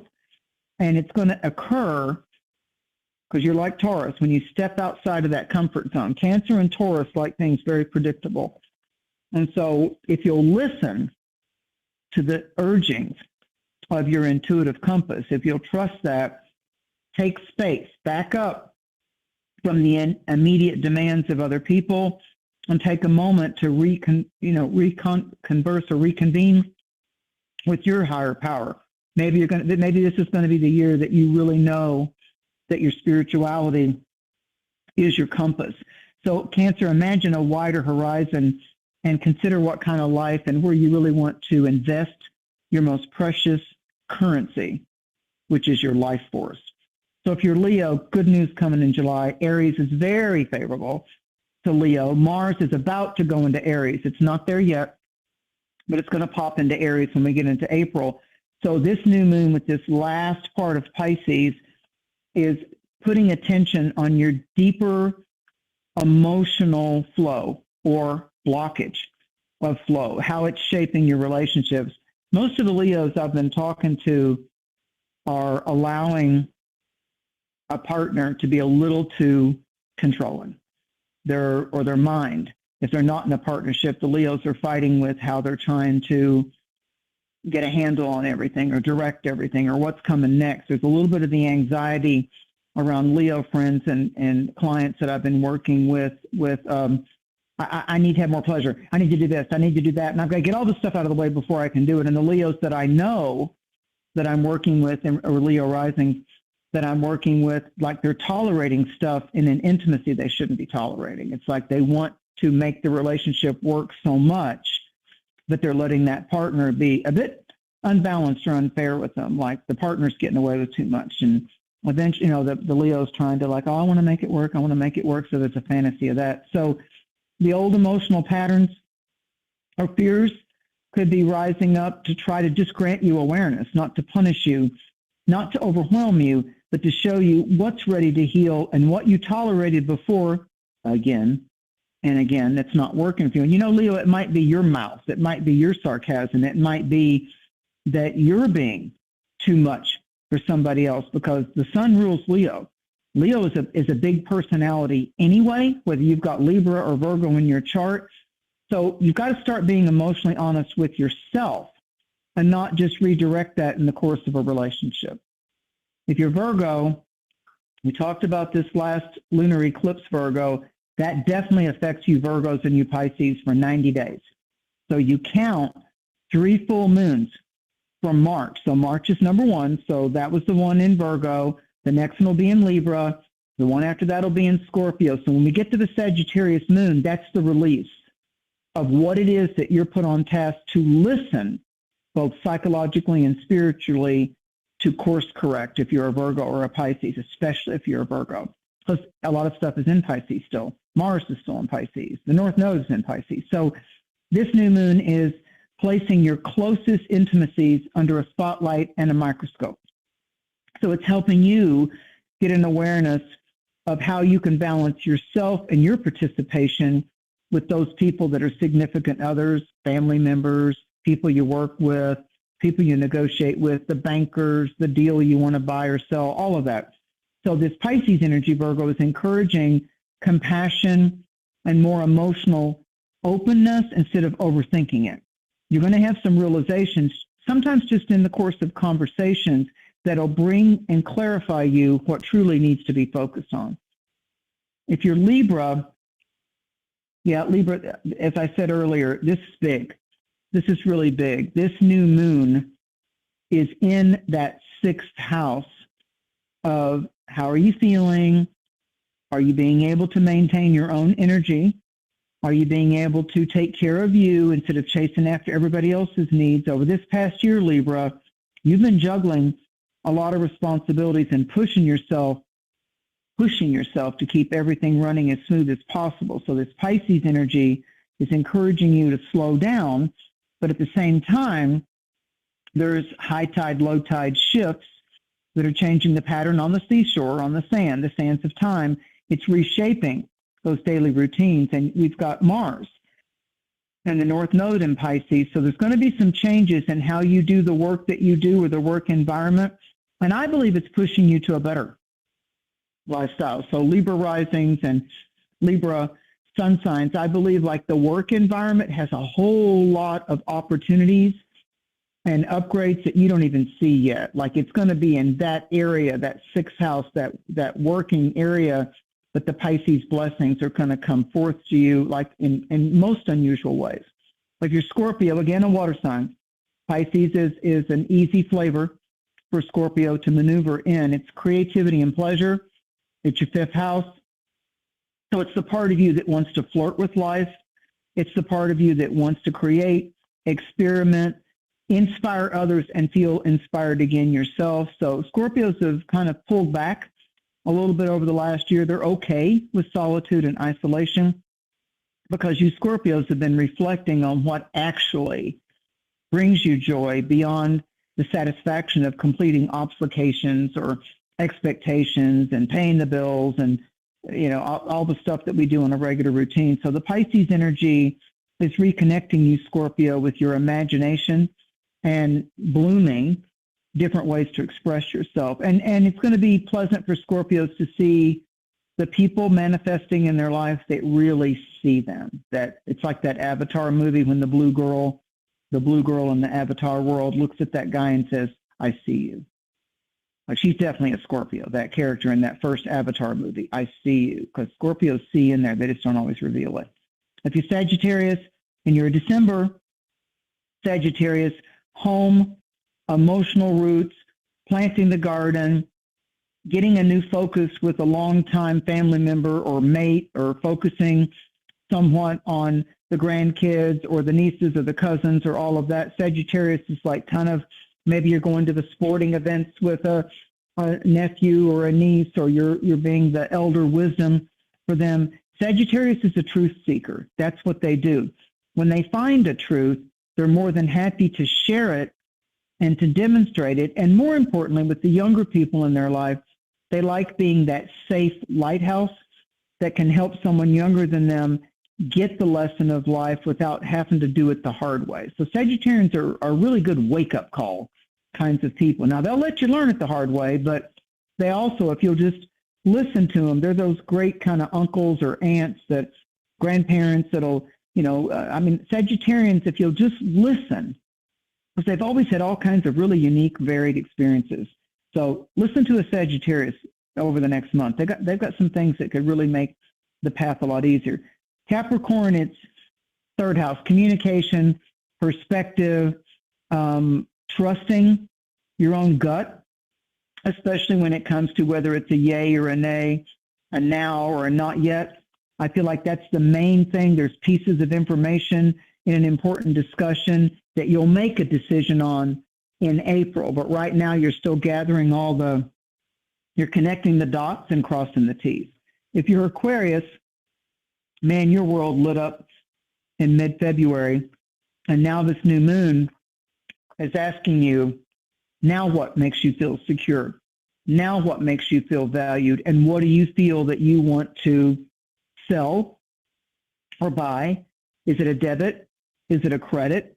And so there's opportunities that are going to come at you, Aquarius, that are very encouraging, but you're going to have to trust your instincts. This is Pisces. You're going to have to listen to both your college education and your sales experience and your wisdom from your elders and your ancestors and your parents, but there's still something, because Mars is in Pisces, activating the priority, the values, the finances, and all that too, and juggling all that. There's some choices about how you earn or spend your energy, not just your money, and I see changes on the path. So practice balance between your needed independence, Aquarius, and everyday responsibilities. And finally, our birthday group, we're still in Pisces until we get to the 20th, so happy birthday, Pisces. This is your identity. This is your personal renewal cycle of 2026. The new moon in your sign, Mars. Mars hasn't been there for 2 years. The North Node is finishing up in your sign, completing a pretty intense 18 to 19-month cycle for you, Pisces. So this is a reset. So you have experienced coming out of the cocoon emotionally. There's been spiritual shifts. There's been dedication, new dedications, like I'm going to be dedicated to this project. There's been losses. There's been like, wow, my birthday month, this whole February, March thing is like I'm also processing some kind of shift and loss and a goodbye. I keep feeling for Pisces, there's also been a poignant goodbye and then a rising up. It's not a volcano, but it's more that you got to be on the high rock and you're looking at the waterfall below, or you're aware of it. The lava can be hot and dangerous. So there's a new version of your identity. The Pisces energy is encouraging you to be okay about who you are and what you are becoming, even if the path has a lot of mystery. The more mysterious something is, the more we're going to have to activate our faith and put our trust in. I can pick one of the F words, fear. I can succumb to fear. That's a mystery, but I can get caught up in fear, or I can succumb to the mysterious world of having faith. Faith is the belief in things not yet seen, not yet known. Fear can be the prison, what entangles us in the things not yet seen and not yet felt. So the presence of Mars and North Node in your sign suggests, Pisces, that there's events unfolding that are very significant, but all of the results, all of the success of it, all of the reward of it is going to come more toward the summer months of this year. So questions around what makes you feel confident, what boosts your creativity, how you can arrive at emotional soft moments and fulfillment is coming up. So move forward with trust your instincts, and have a certainty, Pisces, that you are and have been, especially over the last year, evolving into the person that you were always meant to be, that best, better version of yourself.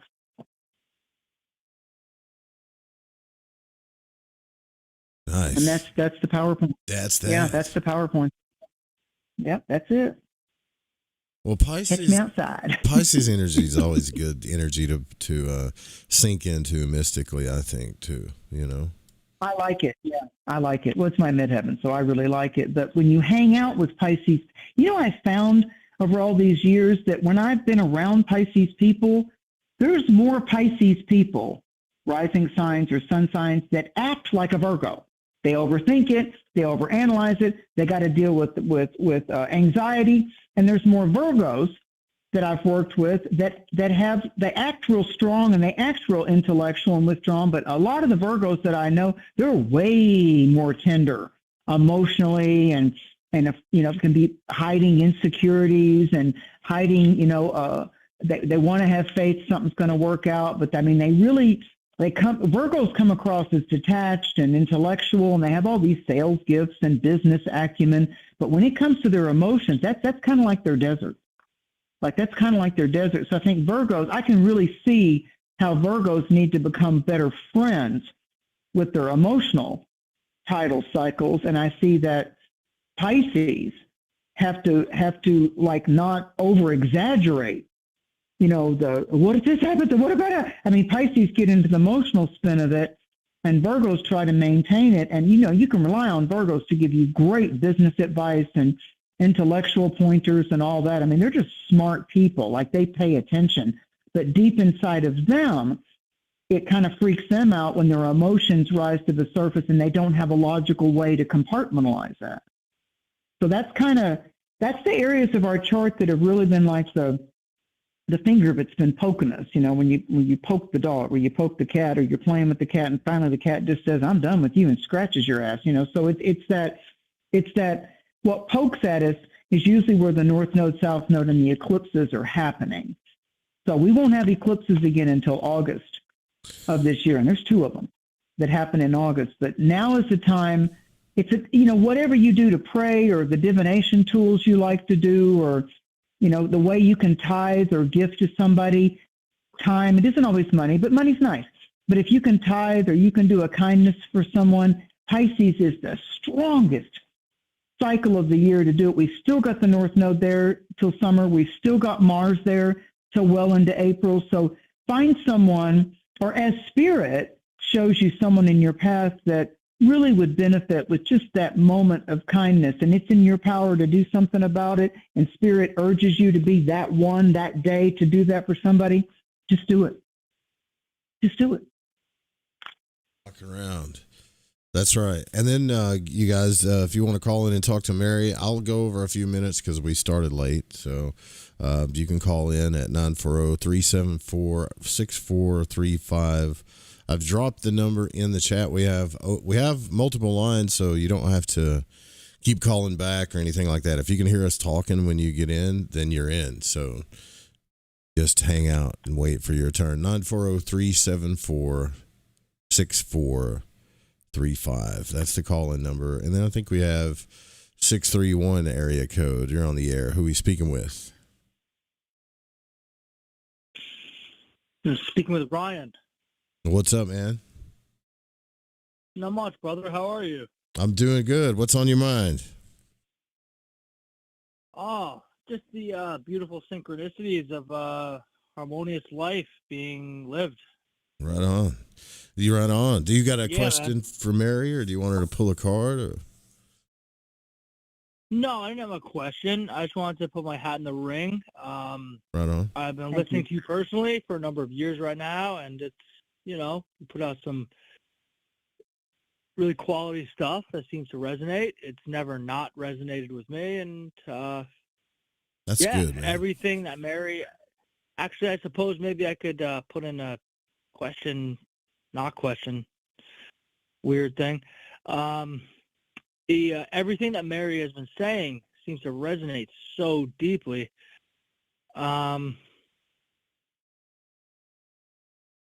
And I just want to put my hat in the ring, and a little taken off guard that I that you got through. That's nice. That's nice. Yeah, that's cool. Yeah, it's good to talk to you. So I'm an Aquarius, and yeah, I don't know, man. I just want to put my hat in the ring and express my appreciation to you, and also express to Mary that everything she was saying was resonating pretty nicely, and that's pretty much it. And Oh, if thanks, she wants man. to give any feedback, yeah, for sure. I Man. will. I And will. if she wants I to give feel any feedback, I'd be more than willing to hear it. I wish I was like more clear and had a actual You're question fine. to ask. No, that's cool. No. I appreciate it. No. Joe and I both.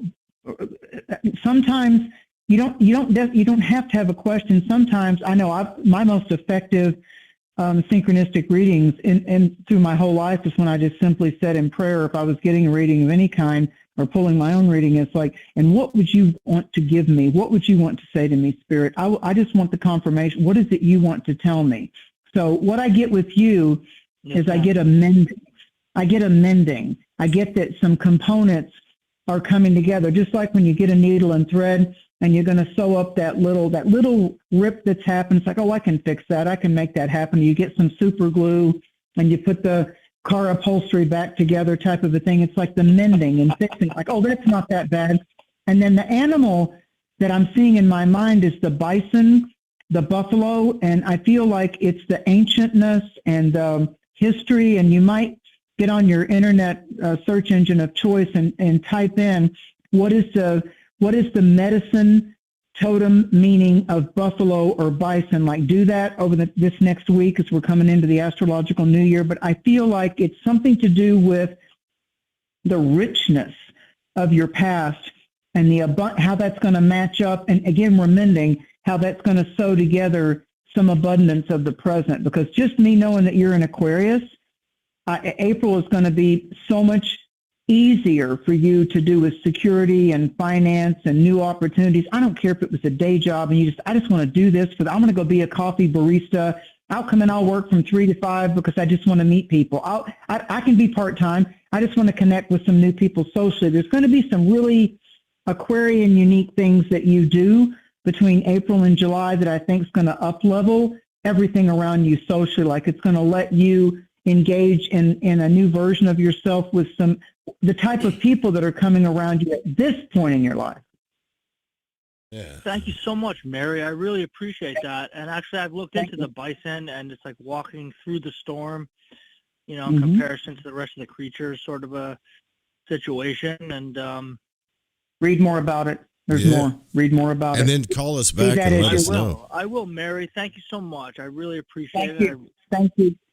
I feel a little bit embarrassed and a little bit caught off guard. Don't be embarrassed. No, you're great. Just be receptive. No, Just be receptive to the abundance. And you know what? Thank you for your kind words. Thank you for your acknowledgement of the work that Joe and I do once a month here for everybody. And we do it on our time and on our dime. So thank you for acknowledging that, because that is wealth to me. Appreciate it, brother. You delivered so much amount of wealth. The both of you delivered so much wealth. Thank you. Thank you. That's a blessing. Thank you so much for saying it. Thank you. Yeah, and then call us back, man. Let us know how it goes, too, for sure. I'm going to call him Bison. Call back Brian the Bison. Is it Ryan or Brian? It's Ryan. Ryan, that's what I thought. Ryan, okay. Ryan the Bison. Okay, yeah, Ryan the Bison. Okay, thank you for the correction. Thank you, Joe. Thank you for the correction. Yeah, I knew it was Ryan. Thanks, brother. We'll talk to you soon. All right. All right, Joe. Thank you, man. Later, bro. All right. Thanks. Bye. What a good guy that guy is. Like him. Nice energy. Yeah, good nice energy too, for sure. But let's see, 402 area code. You're on the air with Mary Ducina. Who are we speaking with? Hi, guys. This is April. What's from up, Omaha, April? Nebraska. From Nebraska. Yes. Mary, the readings tonight, I'm a Pisces, and I like every sign that you read, I felt it grounded in me. The readings were amazing tonight. Thank you. Thank you. I love your name. You got a powerful month coming up, April. In a few days, April. and just coming from a powerful month, this cycle has been insane. I feel like I've been in a whirlwind of spiritual growth and awakenings, yeah, definitely feel blessed this cycle. Yeah, I just wanted to thank you guys and tell you guys I love you guys. You guys are amazing. Oh, thank how you. nice is that? Can I tell you the cards that fell out for you? Can I explain and delineate the cards for you? Please. Okay, so you got the animal card that you've got that fell out of the deck is the frog. Frog, when I did all my indigenous First Nations Native American teachings, frog is about cleansing. So it gets in there with the water of Pisces, the baptism. There's two baptisms. There's one by water and then one by fire. So the water baptism, the time you spend at the creek or the stream or in the shower, or you take a shower and then a bath, or how you soak your feet, the Pisces rules the feet. So you're adapting, you're surviving, and you're shifting now from just surviving into thriving by accepting that it's also inevitable that you can seize potential, that there's like a lot of Piscean potential around you, different than most years when you're going through your Pisces birthday cycle, because there's a whole bunch of planets in Pisces, and with the North Node getting ready to go out of Pisces, that is invigorating for you. And the other card that fell out of the Oracle deck is a stopwatch, like when people use those stopwatches to start the Greyhound race or the joggers or the race cars. There's I see that stopwatch. It's like the little things that click on the top that men of old used to have on a chain, like a pocket watch, and it looks like that. And then I see that, and then I psychically see it shift into a hot air balloon. So it's like something is it's time. It's a pocket watch. It's a tick-tock. It's time that you're going to be uplifting into the upper realms, the ethereal realms. And I feel like that you're actually going to be journeying when you're taking an afternoon nap or your nightly sojourns, your soul dreams and all that. You're really going to be uploaded and downloading some very valuable spiritual principles and awakenings. I would not be surprised if you don't see your angels or your guides in the dream and you're having like a actual etherical conversation. Like to me, when we remember a dream, it's a message.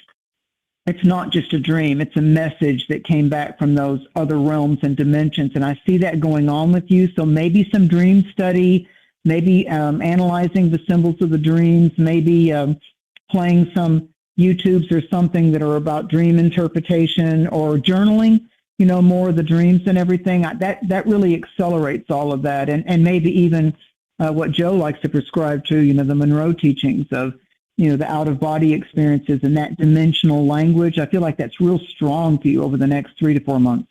Yeah, just relax and let it come to you. I think I have a feeling about you too, like you got that capability that you could really relax and then kind of feel and just let that stuff come to you, whether it's lucid or even an out-of-body experience. Just let it come to you, and stay relaxed. I'm definitely a traveler. There you go. There you go. Over here. Yeah, Joe's really talented in this out of body and the etheric and the astral and the Monroe works and everything. So I think that that's something you might want to, allow some of that wisdom and knowledge that Joe's got about that, the whole dream weaving thing. And I feel like that's really, I've always told Joe that's a strong, strong gift that he's got. So I feel like you two could, do some work together that would bounce it really well. But the whole dream weaving thing, the whole telepathy, it's like your kind of telepathy. You're very telepathic when you're in the between worlds kind of a thing. Like you can appreciate your conscious waking life, but you've got a higher than average active super conscious, unconscious type of thing. Like that whole meditation, hypnosis, dream stuff. Yeah, that's real strong with you. Hell yeah. Awesome. That's good to hear from someone else. Yeah. All right. I appreciate you guys. Yeah, Thank for sure. you. Call Thank us you back. If something happens, call us back and let us know for sure. We'd love to hear it. Oh, I love the call back. All right, yeah. cool. All right, April. All right. Thanks. Have a good night, guys. You too. Bye. Thank you, and happy belated birthday. Yeah. Man, I forgot to say that. I always forget to say the happy birthday stuff. I'll get there. All right. Happy birthday to all our Pisces and happy upcoming birthdays to all our Aries. How about that?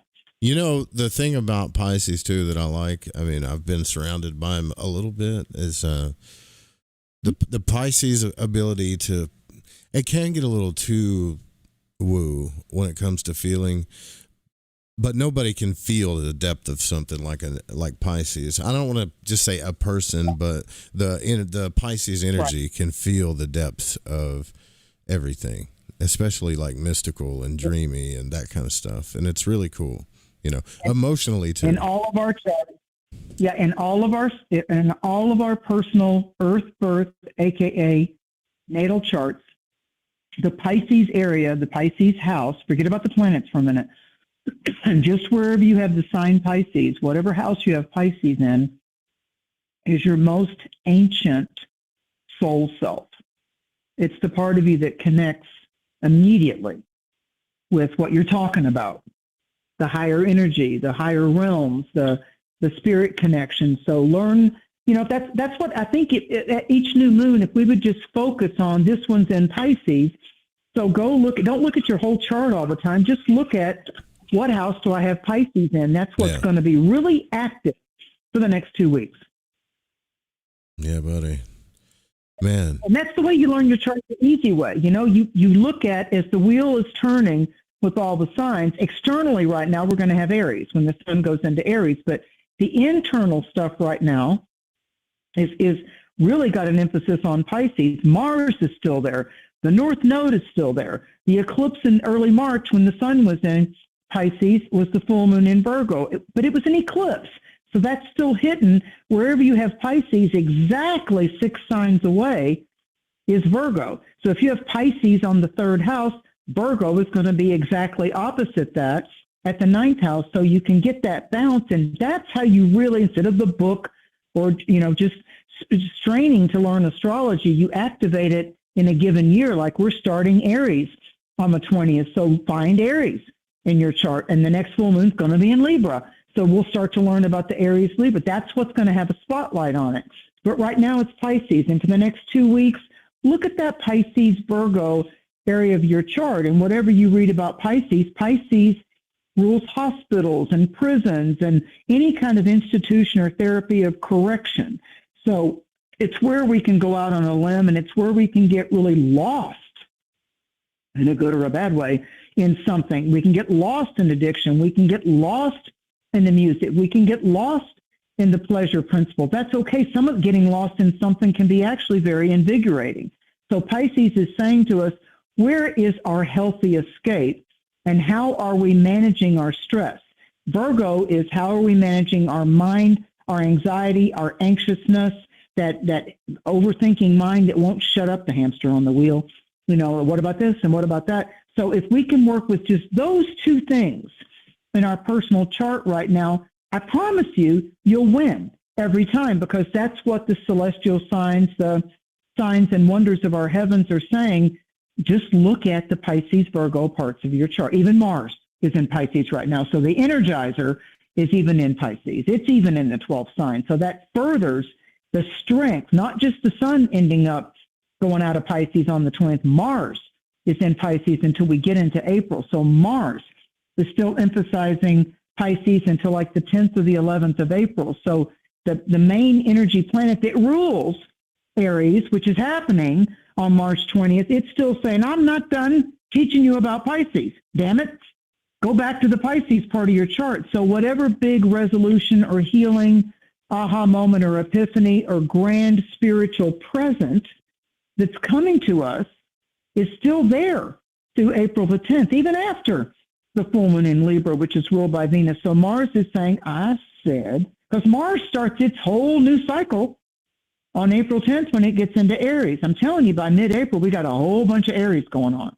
Good. So we're going right now we need to make sure we're making a decision that I'm going to take the boldness of Aries energy and the courage and the uniqueness and the humor. I'm not going to let the impatience and the irritation and the bullying part of Aries come up in my chart. I'm not going to do that. No. So look at your future homework is what's the plus and minus just of the sign of Aries. Don't stress about what planets you have or at squares or just look at what is the dance of Aries. Gotcha. Yeah, I'm very familiar with the dance of Aries. I like the dance of Aries. Just getting it done. So all you guys can talk to Joe about Aries, what he's learned about Aries. Well, I mean, it's good for starting anything. Like that whole idea of like trying to control everything before you even take action it's just, I mean, of course, Aries can get out of hand, like that energy of just doing stuff and then not planning at all. But that's where Libra comes in. And we've talked about that before, but you got to have the fire to at least go for it. Try it. If it don't work, then you can fix it later. Yeah, Aries is you strike the match, you turn the key, you put your foot on the gas pedal. And what's Aries' main motto? Every sign's got one. Aries is, I am.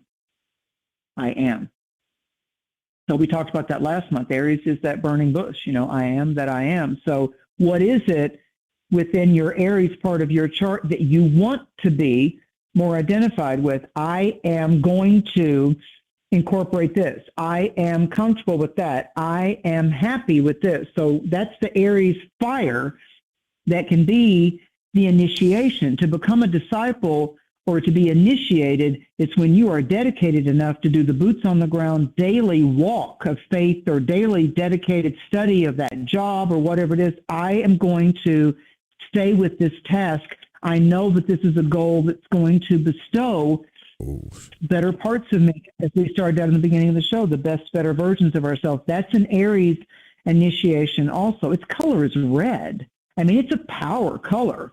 So Aries is that bold, red in fashion, red in a car. You talked about the red car, the red Corvette. Red is like, it makes a statement. It's not a shy color. So Aries is the red zone, wait, the dog's getting in the red zone. Look at that weight. It can have to do with when that animal or that person's cutting you a look like, you really want to pull that out of me.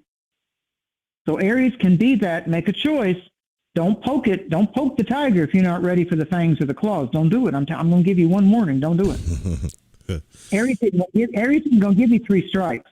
Scorpio might, but Aries is going to be like, what'd you just say? Scorpio you talking to me? It's like 3 strikes and then pay you back secretly, and you don't even know what's happening. Yeah, and if they're good to you, they'll just walk away. But Aries is just like the whole Italian culture. You talking to me? You talking to me? Yeah. You talking to me? Yeah. Come outside. So Aries is like, yeah, don't start it if you can't finish it. Because an Aries is going to hold you to it. Oh. Yeah, Aries is, you're not going to bully. You're not going to bully an Aries. An Aries is going to come back like, really? You want to play? That's right. No bullying, no manipulating, none of that stuff. Let's just be out there and get it done. And what was I had an announcement that I was going to say, but I forgot what it was. I'll think of it maybe. Well, Mary, you want to do the final thoughts for the night? Whoever called in, I'm sorry I got to rambling and I missed your call. Like I said, if you hear us talking and you stay there, I'll eventually see it, but I get it, so it's cool.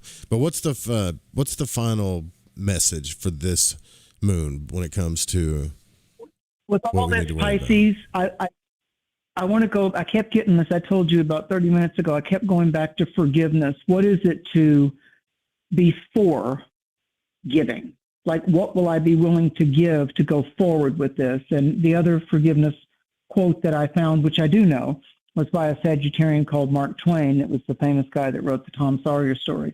Forgiveness can free your soul.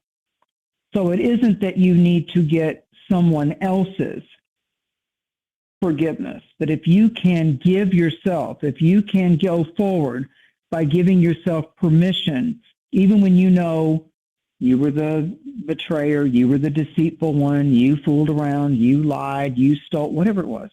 You did some kind of inappropriate. If you can get to a point first to forgive yourself and say, how I'm going to forgive myself is I'm not going to ever indulge in that tactic or that behavior again. I'm not going to do it.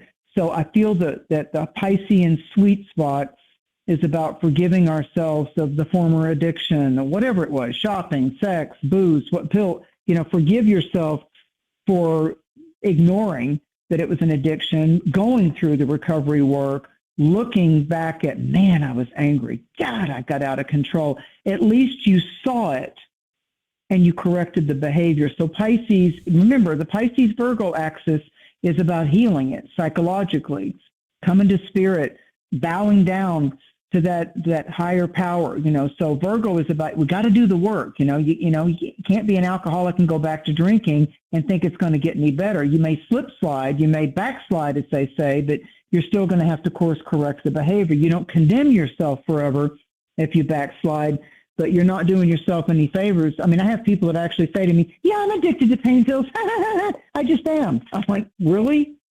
So you've made that okay with yourself? I mean, do you notice that your husband or other people are noticing that you're really, I know, but I just can't get off them. It's going to mess. Trust me, I'm a former opiate addict. I would say lifetime opiate addict, recovering opiate addict. It's not something to be proud of. And it's not about your image. It's literally about what it's doing to your body, the chemistry in your head. I understand that you want to be happy and you can deal with life better and it feels better and it's just better, but it's really not. It's putting you in a deep state of hypnosis. And then when you come out of it, because that's what's going to happen, you're going to suffer so bad, you're going to have to go through withdrawals and come out of it and get on a different side of this thing. And it's going to be like waking up from a dream. And then you're going to realize, I just wasted this many years of my life. I don't even know who the hell I was. I'm just telling you. Well, yeah. Well, that was me. And I realized all along, I thought that addiction was helping me cope with me and cope with life. But what it did, and for some people, it turns them into a monster that they can't see. Yeah. Whether that monster is affecting them or it's a monster around everybody around them that loves them. So to Joe's point, rather than blaming yourself forever, move into that Virgo energy of like, okay, I see it. It's okay if I say that it has a hold on me. That's that right. It haunts. Yeah, it has a hold on me, and I need to get myself unhooked. That's why they'll say, "Oh, they're hooked on drugs, or they're hooked on this, or they're hooked on diet pills, or they're hooked on Ozempic or Wegovy, or whatever it is." Now, there's a whole lot of people that are now addicted to the whole Ozempic, Wegovy, that thing. I mean, that's like going on. That's like the latest Hollywood craze to walk around like you're some kind of starving African, Ethiopian, anorexic person. I mean, it's scary. And they make excuses like, "Oh, I've seen that. It does worry me a little bit. I've got a friend who's like, you could see the skull in their face, and you're like, "Whoa, wait, what's going on?" But I think it's literally, Joe, like the part of that 23rd Psalm where it says, "Yea, though I walk through the valley of the shadow of death." That whole skull thing. It's like, do you really need to see? Does this need to go to your bones? Do you need to see the bones coming through your body, your ribs, or your face? Because you're looking at your body has more control over you, because now it's already at the bone level. It's gone past the muscle and your neural pathways, and it's now literally into your bones. And I can't tell you where it is, but there's a place in the Bible where Christ talks about the bones know. The bones know, and he brings bones alive type of a thing. So there's something I've seen it help people, though.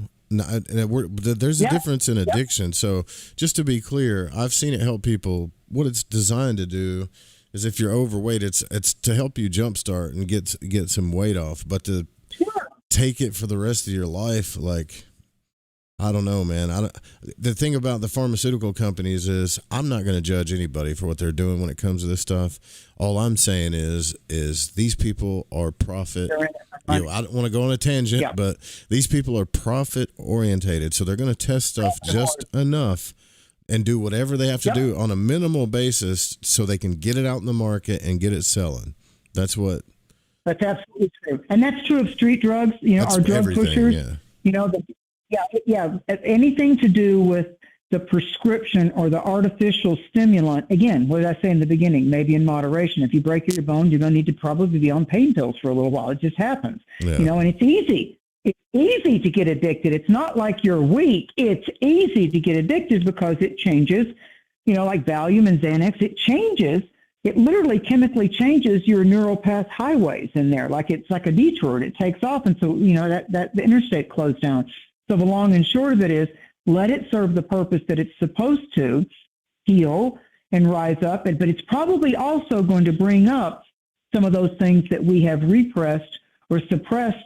And when we have an illness, when we have an injury, it like slows our life down, because all of a sudden we're force-fed that we got to heal. And so you're going to have some pretty intense feelings and experiences while you're taking those opiates, because it opens up the depths, neurologically of what you're feeling as it blocks those pain neurotransmitters. So it opens you up to dimensions of yourself that might not be too easy to look at, but you can grow accustomed to them. Yeah. You can grow accustomed to them. And really like, I don't want anybody to, I don't want to get on a tangent here, but I literally battled with addiction my whole life. Like I'm an addict. I get obsessed and addicted. I've been obsessed and addicted to just about everything. But when it comes to opiates, it's the only thing that will it will put a real monkey on your back. And the reason why it does that, if you can imagine, your opiate receptors are little docking bays for ships to come in. And when you start taking those opiates, right, it'll fill those little docking bays and you're going to feel really great. But what happens is because for some reason your brain goes, we've got too much of this, and it starts making more docking bays. And now you got to take more and more opiates just to get the same high. And while that's happening in those receptors, other parts of your body are starting to get punished for it. And that's why people overdose on this stuff, is because it's making more docking bays for the boats, you know. And it's I've studied the hell out of it, actually, because I've struggled with it my whole life, like addictions, not just opiates, but other things too. So if you got an addiction issue, you could talk to me. I definitely could help you for sure. Oh, that's wonderful. Now, right there's Pisces. Right there. I am a survivor of the alcoholism and the drugs and the prescription. I can talk a little bit about this because my boots on the ground. I've walked into that world. That world had a hold on me, and I have had to face it. And I also got to go into spirituality, metaphysics, psychology, and all of it. And I can speak from experience because, you know, the old thing, like you have to jump off the high bridge just to prove that you can do it. Yeah, I jumped off the high bridge and I can speak on it. Like I know I can speak on astrology. I know I can teach tarot. I know I can speak on, you know, some Holy Ghost type of things. I know that. I feel confident in those areas. When somebody has been through those jungles and really done decades and years of boots on the ground experience, that's a soldier I want to listen to. Like I'm going to sit down every time Joe talks about that because I did not have that challenge. I've not been an addict. So someone that's been it and overcome it and slid and come back again, they have some expertise as well as true encouragement and advice that can help you. Yeah, it's tough. I mean, it's tough. You can beat it, though. You can beat anything, pretty much. You can beat... Congratulations, Joe. Well, I mean, you know, I still struggle with certain things. I'm still addicted to other things. I've been trading addictions my whole life. But I would say this, like, if you really want to get into the spiritual side of this, Wolf showed me this the other day. So Liam Thomas Christopher just put out a video, and I don't know if it's the one that has to do with Venus or the one before, but he explains what entities really are and how they come up into your life. You know, a lot of it is psychological, but it doesn't mean it's not metaphysical. It's really good. You got to check it out. There's no way I could go into explain it all, but yeah. No, but say his name so the audience can spell his name so the audience can go do the I've talked about him a million times. It's Liam Thomas Christopher. Okay. You guys know who I'm talking about. Okay. So go on check YouTube? him out. Yeah. Okay. Thank you, Joe. Thank you, audience. Yeah. We'll do it again in the next new moon. And I think Kitty Herbs was talking about in the chat, like, so she said it was after Kev Baker, but we've been doing this show was before Kev, and then it was like a year, maybe a year or two, and then she'd started doing Kev's show too. So it has been since like 2016 or 17 or something like that, hasn't it? It's one of those years. I'll check it for you because I've got my old appointment books. I just know it was summer and it was either 2016 or 2017. Yeah, because, you know, Kev, you know, was a great friend of Joe's and mine. Kev is just, he's still a magical being. Hi, Mama Pearl. Kev's mom, Pearl. He loved his mama. He loved his mama. So love you, Kev. Thank you for bringing his name up because every time I feel Kev's energy, there's like this halo of just laughter and genuineness. And as Joe knows, my friend got a rooster like 4 years ago, and we named it Kev. We named it Captain Kev Baker. Let me tell you, I'll send Joe a picture of that sometime. That's the most magnificent rooster. Now, I've seen me some roosters. I was born in Tennessee, but I'm telling you what, that is one magnificent rooster, and he's very psychic too. So yeah. Thank you, audience. I love you guys. Happy Astrological Mother Nature New Year coming up on March 20th. Mercury's going to go turn direct. So let these next couple of days and all the way into like April 9th and 10th, let yourself get into your feelings. That's it. Now, y'all, sweet dreams. Take care of yourselves. Take care of each other. We'll be back. It's all coming back. Working on it, guys. We'll be back for sure the next new moon broadcast, and then I'm not announcing nothing yet. Love you guys. Night.